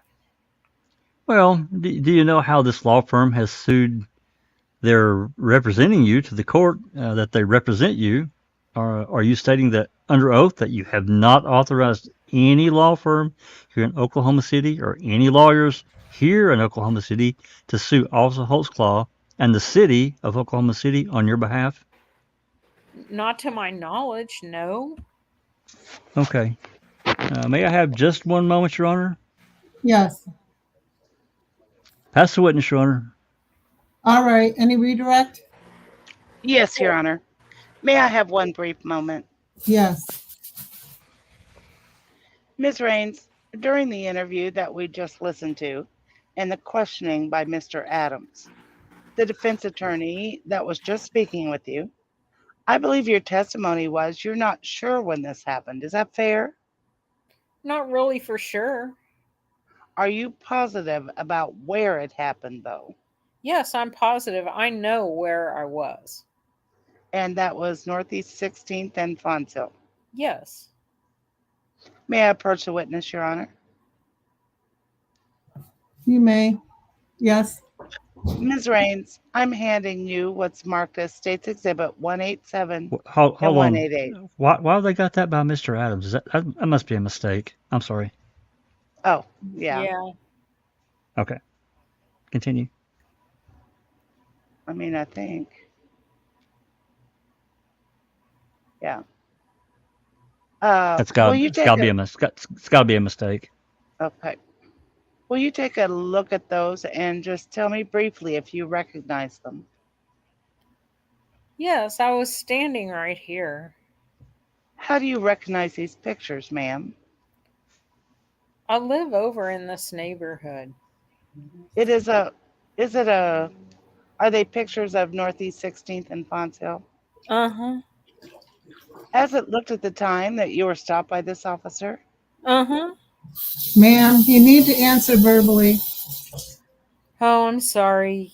You said repeat. Repeat the question. Are they pictures of Northeast 16th and Fonz Hill? Yes. And do they depict it in the same way it looked back whenever you were stopped by this officer? Yes, it's right there. Your Honor, the state moves to admit State's Exhibit 187 and 188. No objection, Your Honor. All right. States Exhibit 187 and 188 will be admitted. May I publish, Your Honor? You may publish. And I'm showing you this screen, ma'am, State's Exhibit 187. Your Honor, may I have the witness exit the stand and point out to the jury where exactly she was stopped? Yes. Will you come and point on the screen for me, ma'am? I was right here by this sign. Right here? Yeah.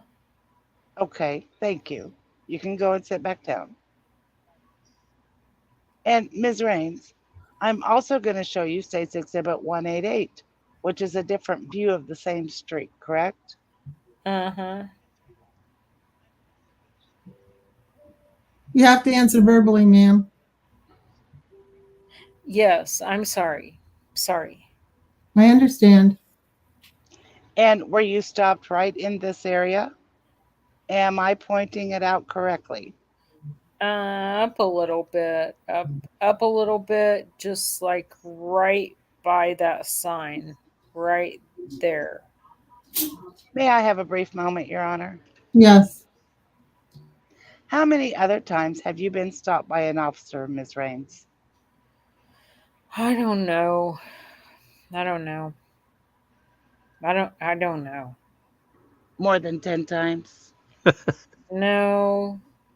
Not more than 10 times. A few times. A couple of times.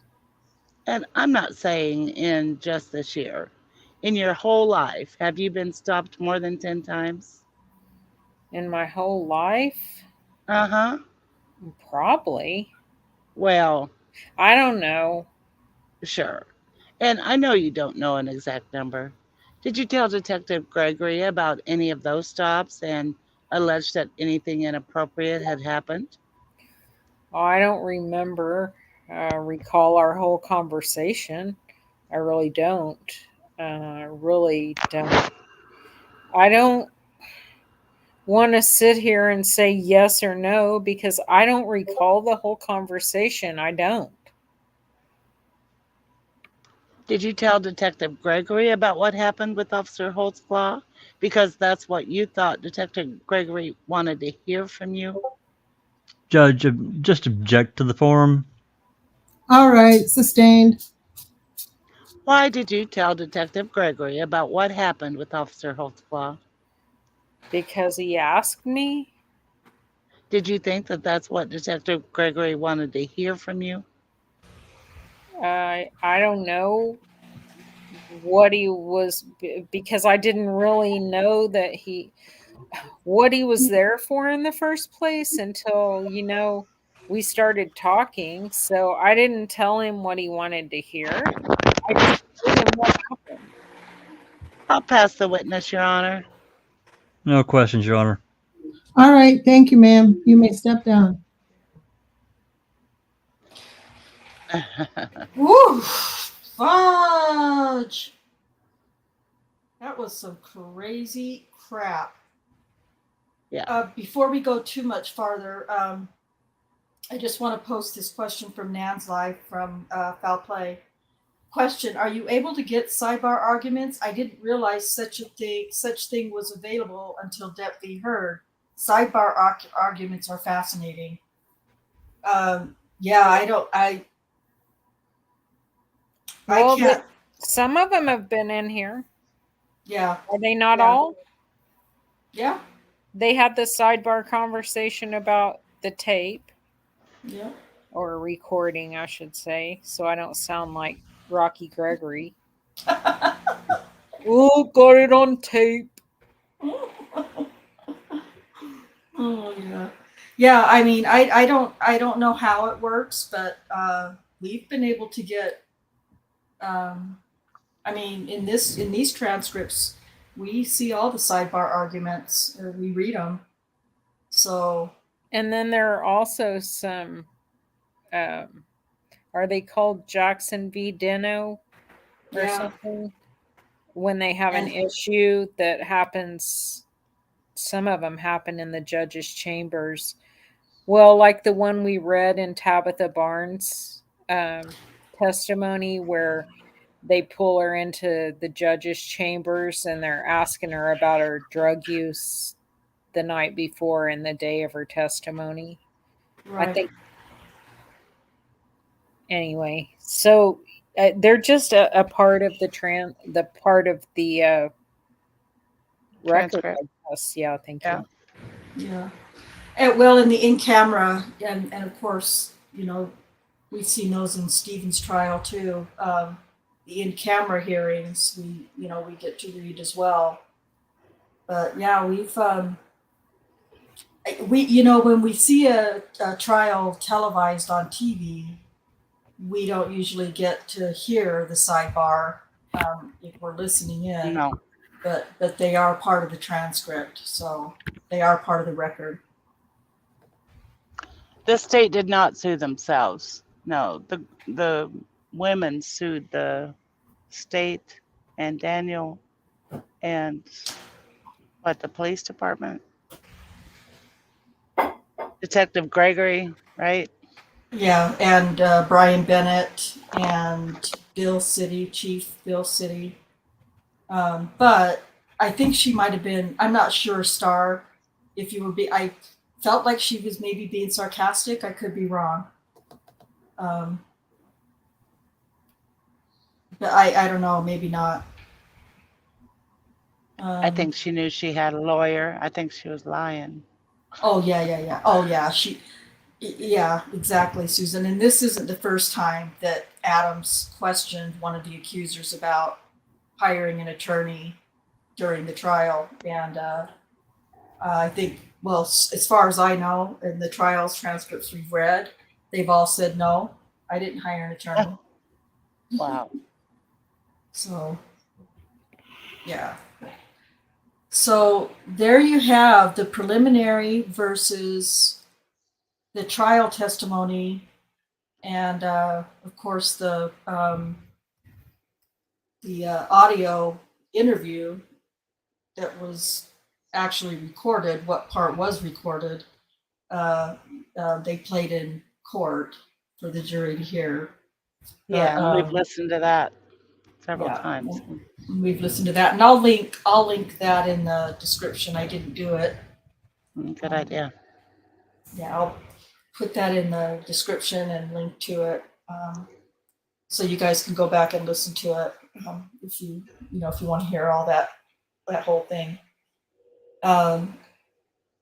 TJ says, I think the state sued on behalf of the victims, not sure, then later dropped the suit but paid the victims from what is called the Victims Compensation Fund. No. I don't think that's, well, I'm gonna let Kay talk about it, but I don't think that's how that happened. No, a bunch of different attorney groups came in. Benjamin Crump, for starters, and solicited the lawsuits, it looked like. I mean, and Giger even made some interview talking about how they came in and screwed up his case or whatever. When did he say that? Oh, was that in? Yeah, that's in his. That was in amazing. Yeah. Go ahead. Court reporter presentation, I guess, of the baddest people in Oklahoma County. What was it? Yeah, Notorious. Oh, God. Yeah, I think, yeah, it's called Notorious, or at least that's what I have it labeled. I'm actually going to redo that now that I have a better understanding of doing subtitles and things. And I don't know, just perhaps upload that. I don't really know how that works. Jack would have to tell me, but just upload that and share it, I guess. I don't know if I can do it as a premiere. I guess I could just do it as a premiere. Do you know how long it took me to type that transcript with his broken speech patterns? Well, I know it took you a long time, but when I was first doing it because we did it as a presentation, I guess I could just link the presentation somewhere, because I have that all in a presentation, but I did cut out quite a bit of unnecessary blah blah blah that Giger was doing. But yeah, I know it's hard to do the typing of it. So if you already have that transcript typed all out, I'll just use your transcript as for subtitles, and it will be faster for sure to redo the whole thing. Okay. But yeah, that was a shit show, that court reporters convention thing that he did that presentation in. And a lot of the things that, now that some of you are more familiar with some of these cases, some of these accusers' cases, you'll probably be able to listen to Giger and pick out where he's lying in his presentation that he did. Because, hey, Liam, glad you were able to make it. We just finished reading the transcripts, bud. Okay. It's fine. Yeah. Explain to Estrella who Benjamin Crump is. She says, sounds familiar. He's a civil rights attorney that, well, shows up at every highly publicized case. Yeah. When all this violence from police officers on Black citizens started happening, he just started showing up. I mean, he showed up. I think he showed up at the is it Garner or Gardner? Eric Garner. Michael Brown, Trayvon Martin. Pretty much, I think, for sure, by the time Black Lives Matter organized as a result of Zimmerman being acquitted of the Trayvon Martin charges down in Florida, he was all over the place. I think it was Trayvon Martin's. I could be mistaken, but I'm almost positive I'm right about that. I think it was Trayvon. Yeah, that's the first time I remember seeing him. I think it was Trayvon Martin that his family got so sick of Benjamin Crump and said he's not our attorney because he just kept showing up on these shows, like CNN and Fox News, and doing these interviews I believe just to enrich himself and his law firm, because Yeah. definitely was not interested in the truth based on just looking at Daniel's case alone. I think it was TV1 who interviewed him, and he's talking about how they found the teenager's vaginal fluid and DNA in her panties. Like her panties were a piece of evidence or something. There's not even anything about panties in this whole case with 13 women. No panties. He didn't even know the facts of the case.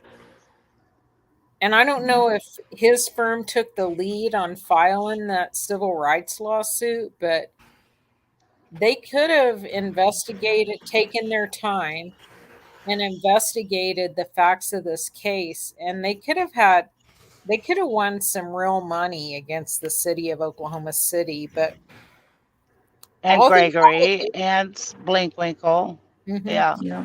all their allegations were pretty much factually incorrect, and they had this whole conspiracy element going on, which I never understood even what they were talking about. I mean, the only conspiracy that was involved in this case was just whatever happened between whoever the powers that be in deciding that they were going to sacrifice Holtzclaw on this one. There's the Yeah. conspiracy, but there's nothing. Yeah. I'll just share a Google search of Ben Crump. He also at the risk of sounding racist, which I no matter how I say it, it's going to sound racist, and I don't mean it to be, but he really literally shows up whenever there's a high profile crime committed against a black individual. Yeah. And like he just falls from the sky. It's like, where did this guy come from? But he's just there, like just hears about it and boom, he's there with the George Floyd case. And I mean, I'm not going to say that there isn't a place for civil rights attorneys. Of course there are. But, he just swoops in and is on top of everything. So these are just some pictures of him that might help you recognize him a little bit more. But it's every high profile case that involves a civil rights claim. So, I mean, there's nothing wrong with him representing civil rights cases, of course, but he had no business. He had no business whatsoever being a part of this case with these ladies. And the fact that they were not going to win a lawsuit, this civil suit, it's interesting because they end up dropping that suit, but the attorneys had to get paid. These high profile attorneys, Crump and Solomon Simmons, and I can't ever remember the other guy's name that's with with Crump's office. He's in his law firm, but he was also a part of Daniel's civil suit. So yeah, that, you know what? I was going to say he kind of reminds me of an ambulance chaser. Breonna Taylor, all of them, all of these, cases. He is there. A high profile one. Yeah. Yes, very high profile. So, but that doesn't mean that he wasn't dirty, playing dirty in Daniel's case, the civil suit. Anyway, so so that's kind of what we have for you tonight. The trial test, the preliminary and the trial testimony. You've heard what she said. You guys have all heard what she said in the recording with Rocky Gregory, and it's man, there better have been a not guilty for her, because she never says anything at all during that interview, that recorded interview, and you could just tell, or at least it felt to me like she was not sure how she was supposed to tell the story they had given her, and she was trying to keep it very, very basic, but But Rocky mentions talking to her on the phone before yeah, they got there that day, and she denies that. yeah, she denies it.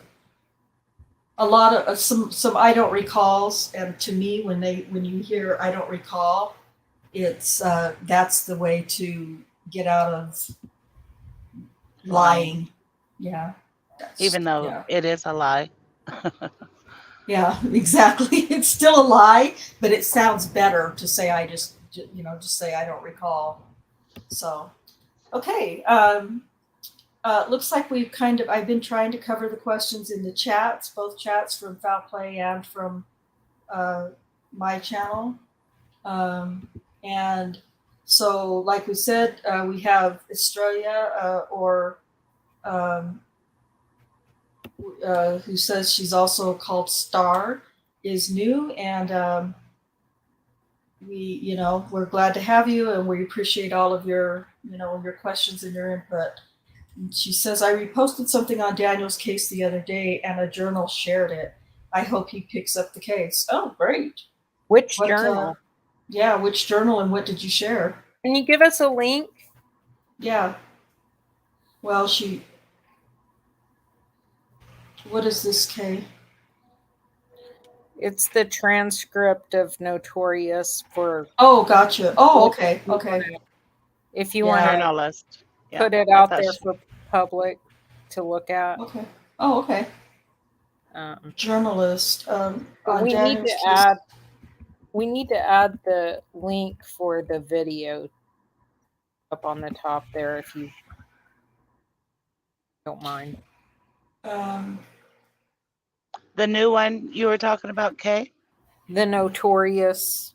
Oh, yes. Video. Yeah, I haven't seen that. I had it in this transcript, but the link was broken, so I need to locate that again and insert it into the top of the document. Okay. But the settings on this document are so that anyone with the link can open it. Okay. What was the name? Notorious what? It's no, just Notorious. The document is. Dang it! Sorry, I have too many windows open right now. Crazy. I thought it was Galen Gigger speaks to court reporters. Oh no, we're talking about two different things right now. Okay. The transcript that I shared is to Galen Gigger's when he speaks to the Court Reporters Association about the Holtzclaw case. Oh, and yeah, that's good. He's bragging about all these. He just says all kinds of things that are absolutely false. And you get a taste of how arrogant he is. He thinks he's so cute. Mm-hmm. It's gross. Super gross. Mm-hmm. Anyway, that document is called Galen Gigger Speaks to Court Reporters about the Holtzclaw case. And on the third line, there's a space to put the link to the video of it if you want to, Wanda. Okay, I posted the transcript of it. I didn't get the link to the video, but I'll get it. And I can't punctuate this garbage, people, so... yeah. And it's freaking 18 pages, too. I will. I'm not sure. I'll have to find. I'll have to look for that video. And then I'll post it in. Well, I'll post it in Daniel's Truth, and then I'll post it also in Discord, in Foul Plays Discord. There's a room for Daniel. I'll post it in there as well, and then people can go there and get that link and find it and watch it. Oops, sorry, man. That's okay. Don't be sorry. I was trying And to then find I'll try to work on redoing the video that I made of it with the subtitles and get that posted for everybody in a couple of weeks. Liam says, if I was on that jury and had seen the way in which the detectives have produced so many dodgy witnesses and made just as big a deal of them as the slightly better ones, I would have had pause to believe anything they said. I know, I agree. I don't understand it.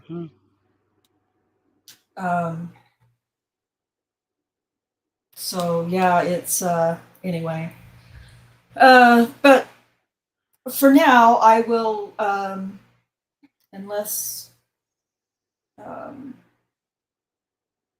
Oh, Australia. I was going to ask. His name is Michael Volt. So where did he share that to? Do you know? Let me read your question again. Let me read this here again. I reposted something on Daniel's case the other day, and a journalist shared it.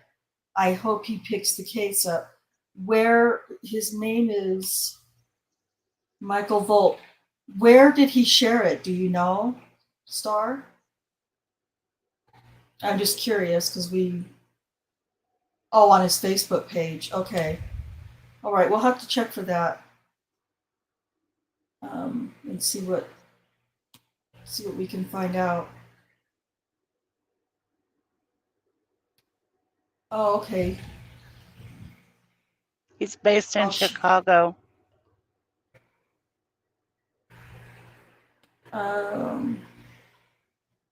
He's worked with Patch. Yeah, we'll definitely. I'll definitely want to. Okay. Investigates podcast The Impromptu on Twitter. What is it? Freelance journalist since 2010, focusing on political, police, corporate, and nonprofit corruption.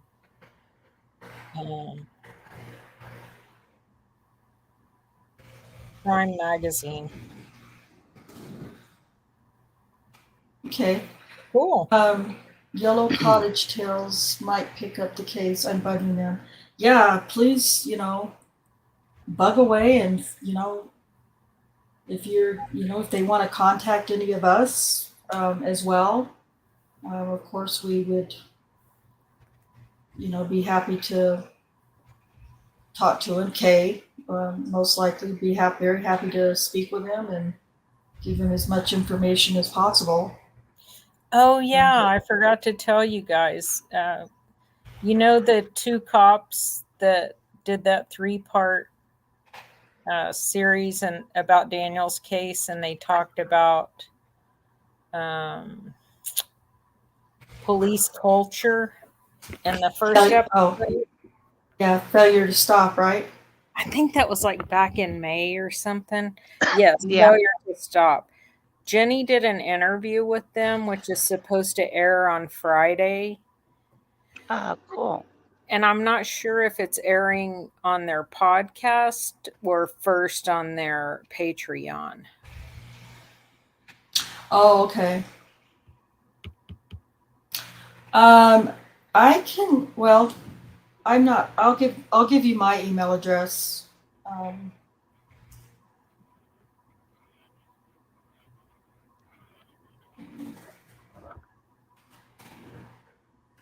And then whatever, and then I can get them in touch with Kay. That way Kay doesn't have to put her email address out there.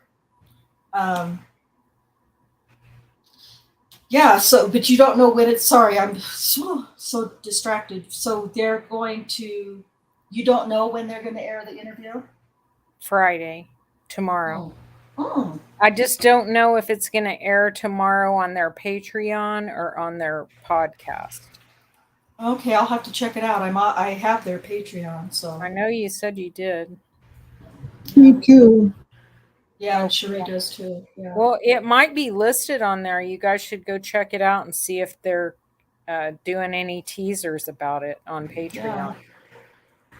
I haven't seen anything, but that doesn't mean that there hasn't been anything. Well, she just interviewed with him on Tuesday night or Wednesday night. I can't remember which. I think it was Tuesday night. Okay. I'll check it out. I'm not doing a very good job of keeping up with relaying messages right now. That's okay. Excuse me. I had some sneezes. Bless you. Thank you. Yeah, that's good to know. I'll see what I can find, and then I'll post it. I'll put it in Daniel's Truth and then in Daniel's Room in Foul Play. Okay. All right. Good productive night. Good transcripts information. Great reading. Thank you guys very much for reading everything. And Thursday we'll finish up with Rocky Gregory's testimony, which is just entertaining because he's such an idiot. And I just wanted to also say that the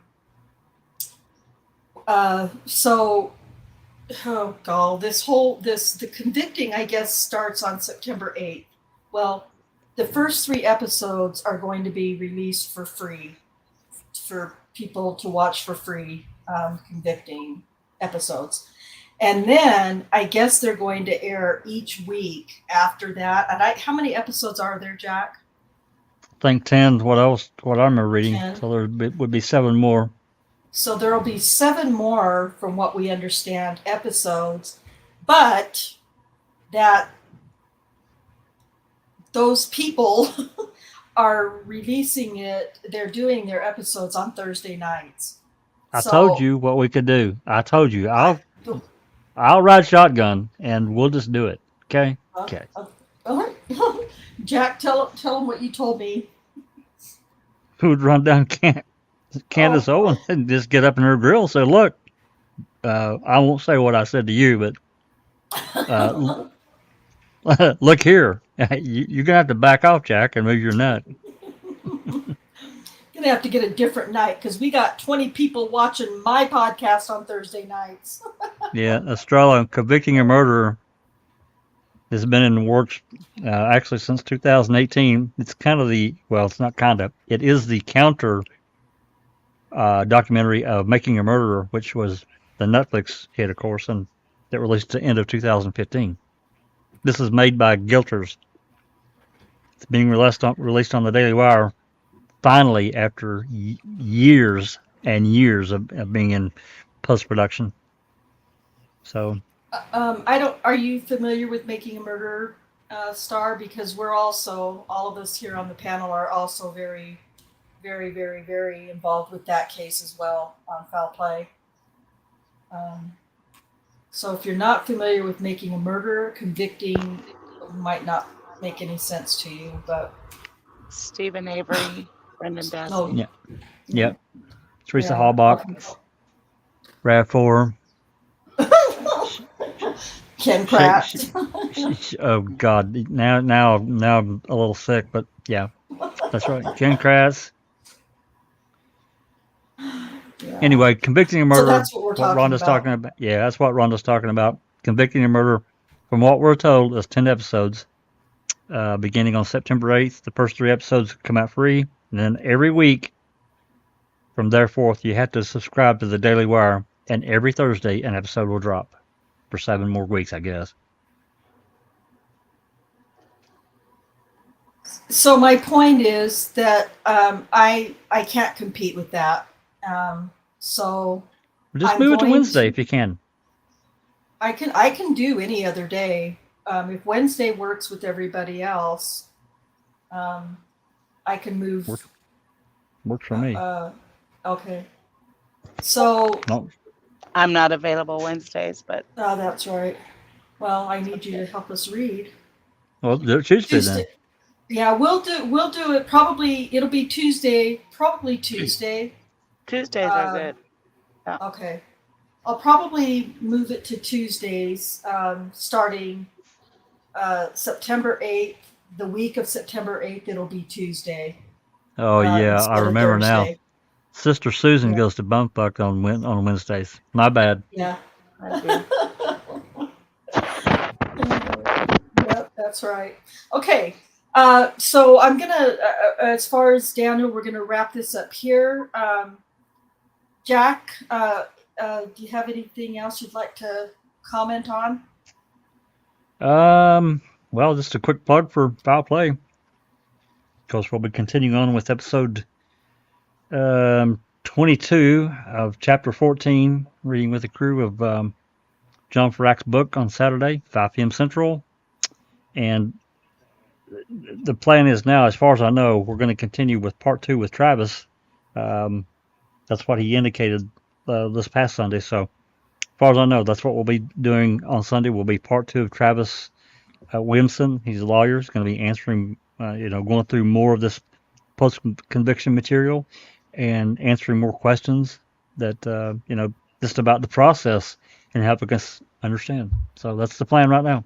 Thank you. Thanks, everybody, for coming and listening in. Thanks, Jack. Speaking of Travis, will somebody else please let Travis know he's been hacked on Twitter? I've emailed him and I have put a message in the room in Foul Play, but he's hacked on Twitter, and it's like every other message I'm getting is Travis's Asian something or other. So. Oh no! Yeah, I'll try to tell him. See if he'll pay attention. You guys can all tell him as well. That would be great. Then Cherie, what have you got to share with us before we go? Well, just thank you for covering this case, and justice for Daniel. Yep, definitely. Susan, how about you? I'll second that. Justice for Daniel. Right. And a shout out to Kamiko. She says she listens to all of these. So hi, Kamiko. Yeah, hi, Kamiko. We enjoyed your company very, very much. So thank you so much. I got a letter from Daniel this week, and he wants me to share with everybody that he's very grateful to all of the support and the podcasts that we're doing. He's wishing us well each week on those. So he just wanted me to let you guys all know how much he really truly appreciates all of you for your support and your trying to get the word out about his case. So, and Kay, I'll let you finish up. All right. Well, it was good tonight. I enjoyed hearing all the contradictions again, if enjoyed is the right word. What else? I've been talking to Daniel 3 times a week, and so he had been having some issues with his knee and his back, but I think he's starting to feel a lot better. He's been training for a weightlifting competition that they're having at the prison. So I guess all the prisons across the state I guess it's a common thing that prisons do, is have the inmates compete for lifting records and stuff. Anyway, he'll win.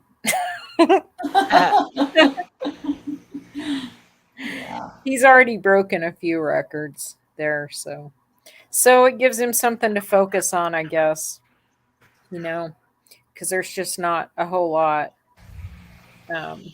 when you're in protective custody, you don't have as many opportunities to do outside things or work or do things like that. So, um, you know, weightlifting and having goals for breaking records is, I think it's good for him. So he's doing good right now. Anyway, thanks to everyone for coming on, and thank you, Liam, for what you said there. Just got to keep bringing the facts of the case and, you know, putting it out there so people can find the content, hopefully. Yeah, Be great to definitely. get a lot more people involved. So Australia, Australia sounds like she's working on it. yeah, that's what I was gonna say. So thank you so much. Yep, absolutely. Sounds like Susan's motorcycle's there to pick her up. So. Hopping on. All right. Well, then, with all that being said, thank you to everybody in chat for being here. Thank you to Foul Play for tuning in and beginning to take an interest in Daniel's case. Hey, well, you know, Foul Play folks, if you're not familiar with Daniel's case, there's still some time while we're waiting for the state's reply. You know, check it out. Listen to Brian Bates' podcast, Holtzclawtrial.com, and that'll be the best way for you to get some, you know, to get an idea of what the case is about. Watch Daniel in the Den by Michelle Malkin on YouTube. And, you know, while you're waiting for the state's reply, you know, look at this case. I think you'll be shocked. So, with that said, until next time, peace out.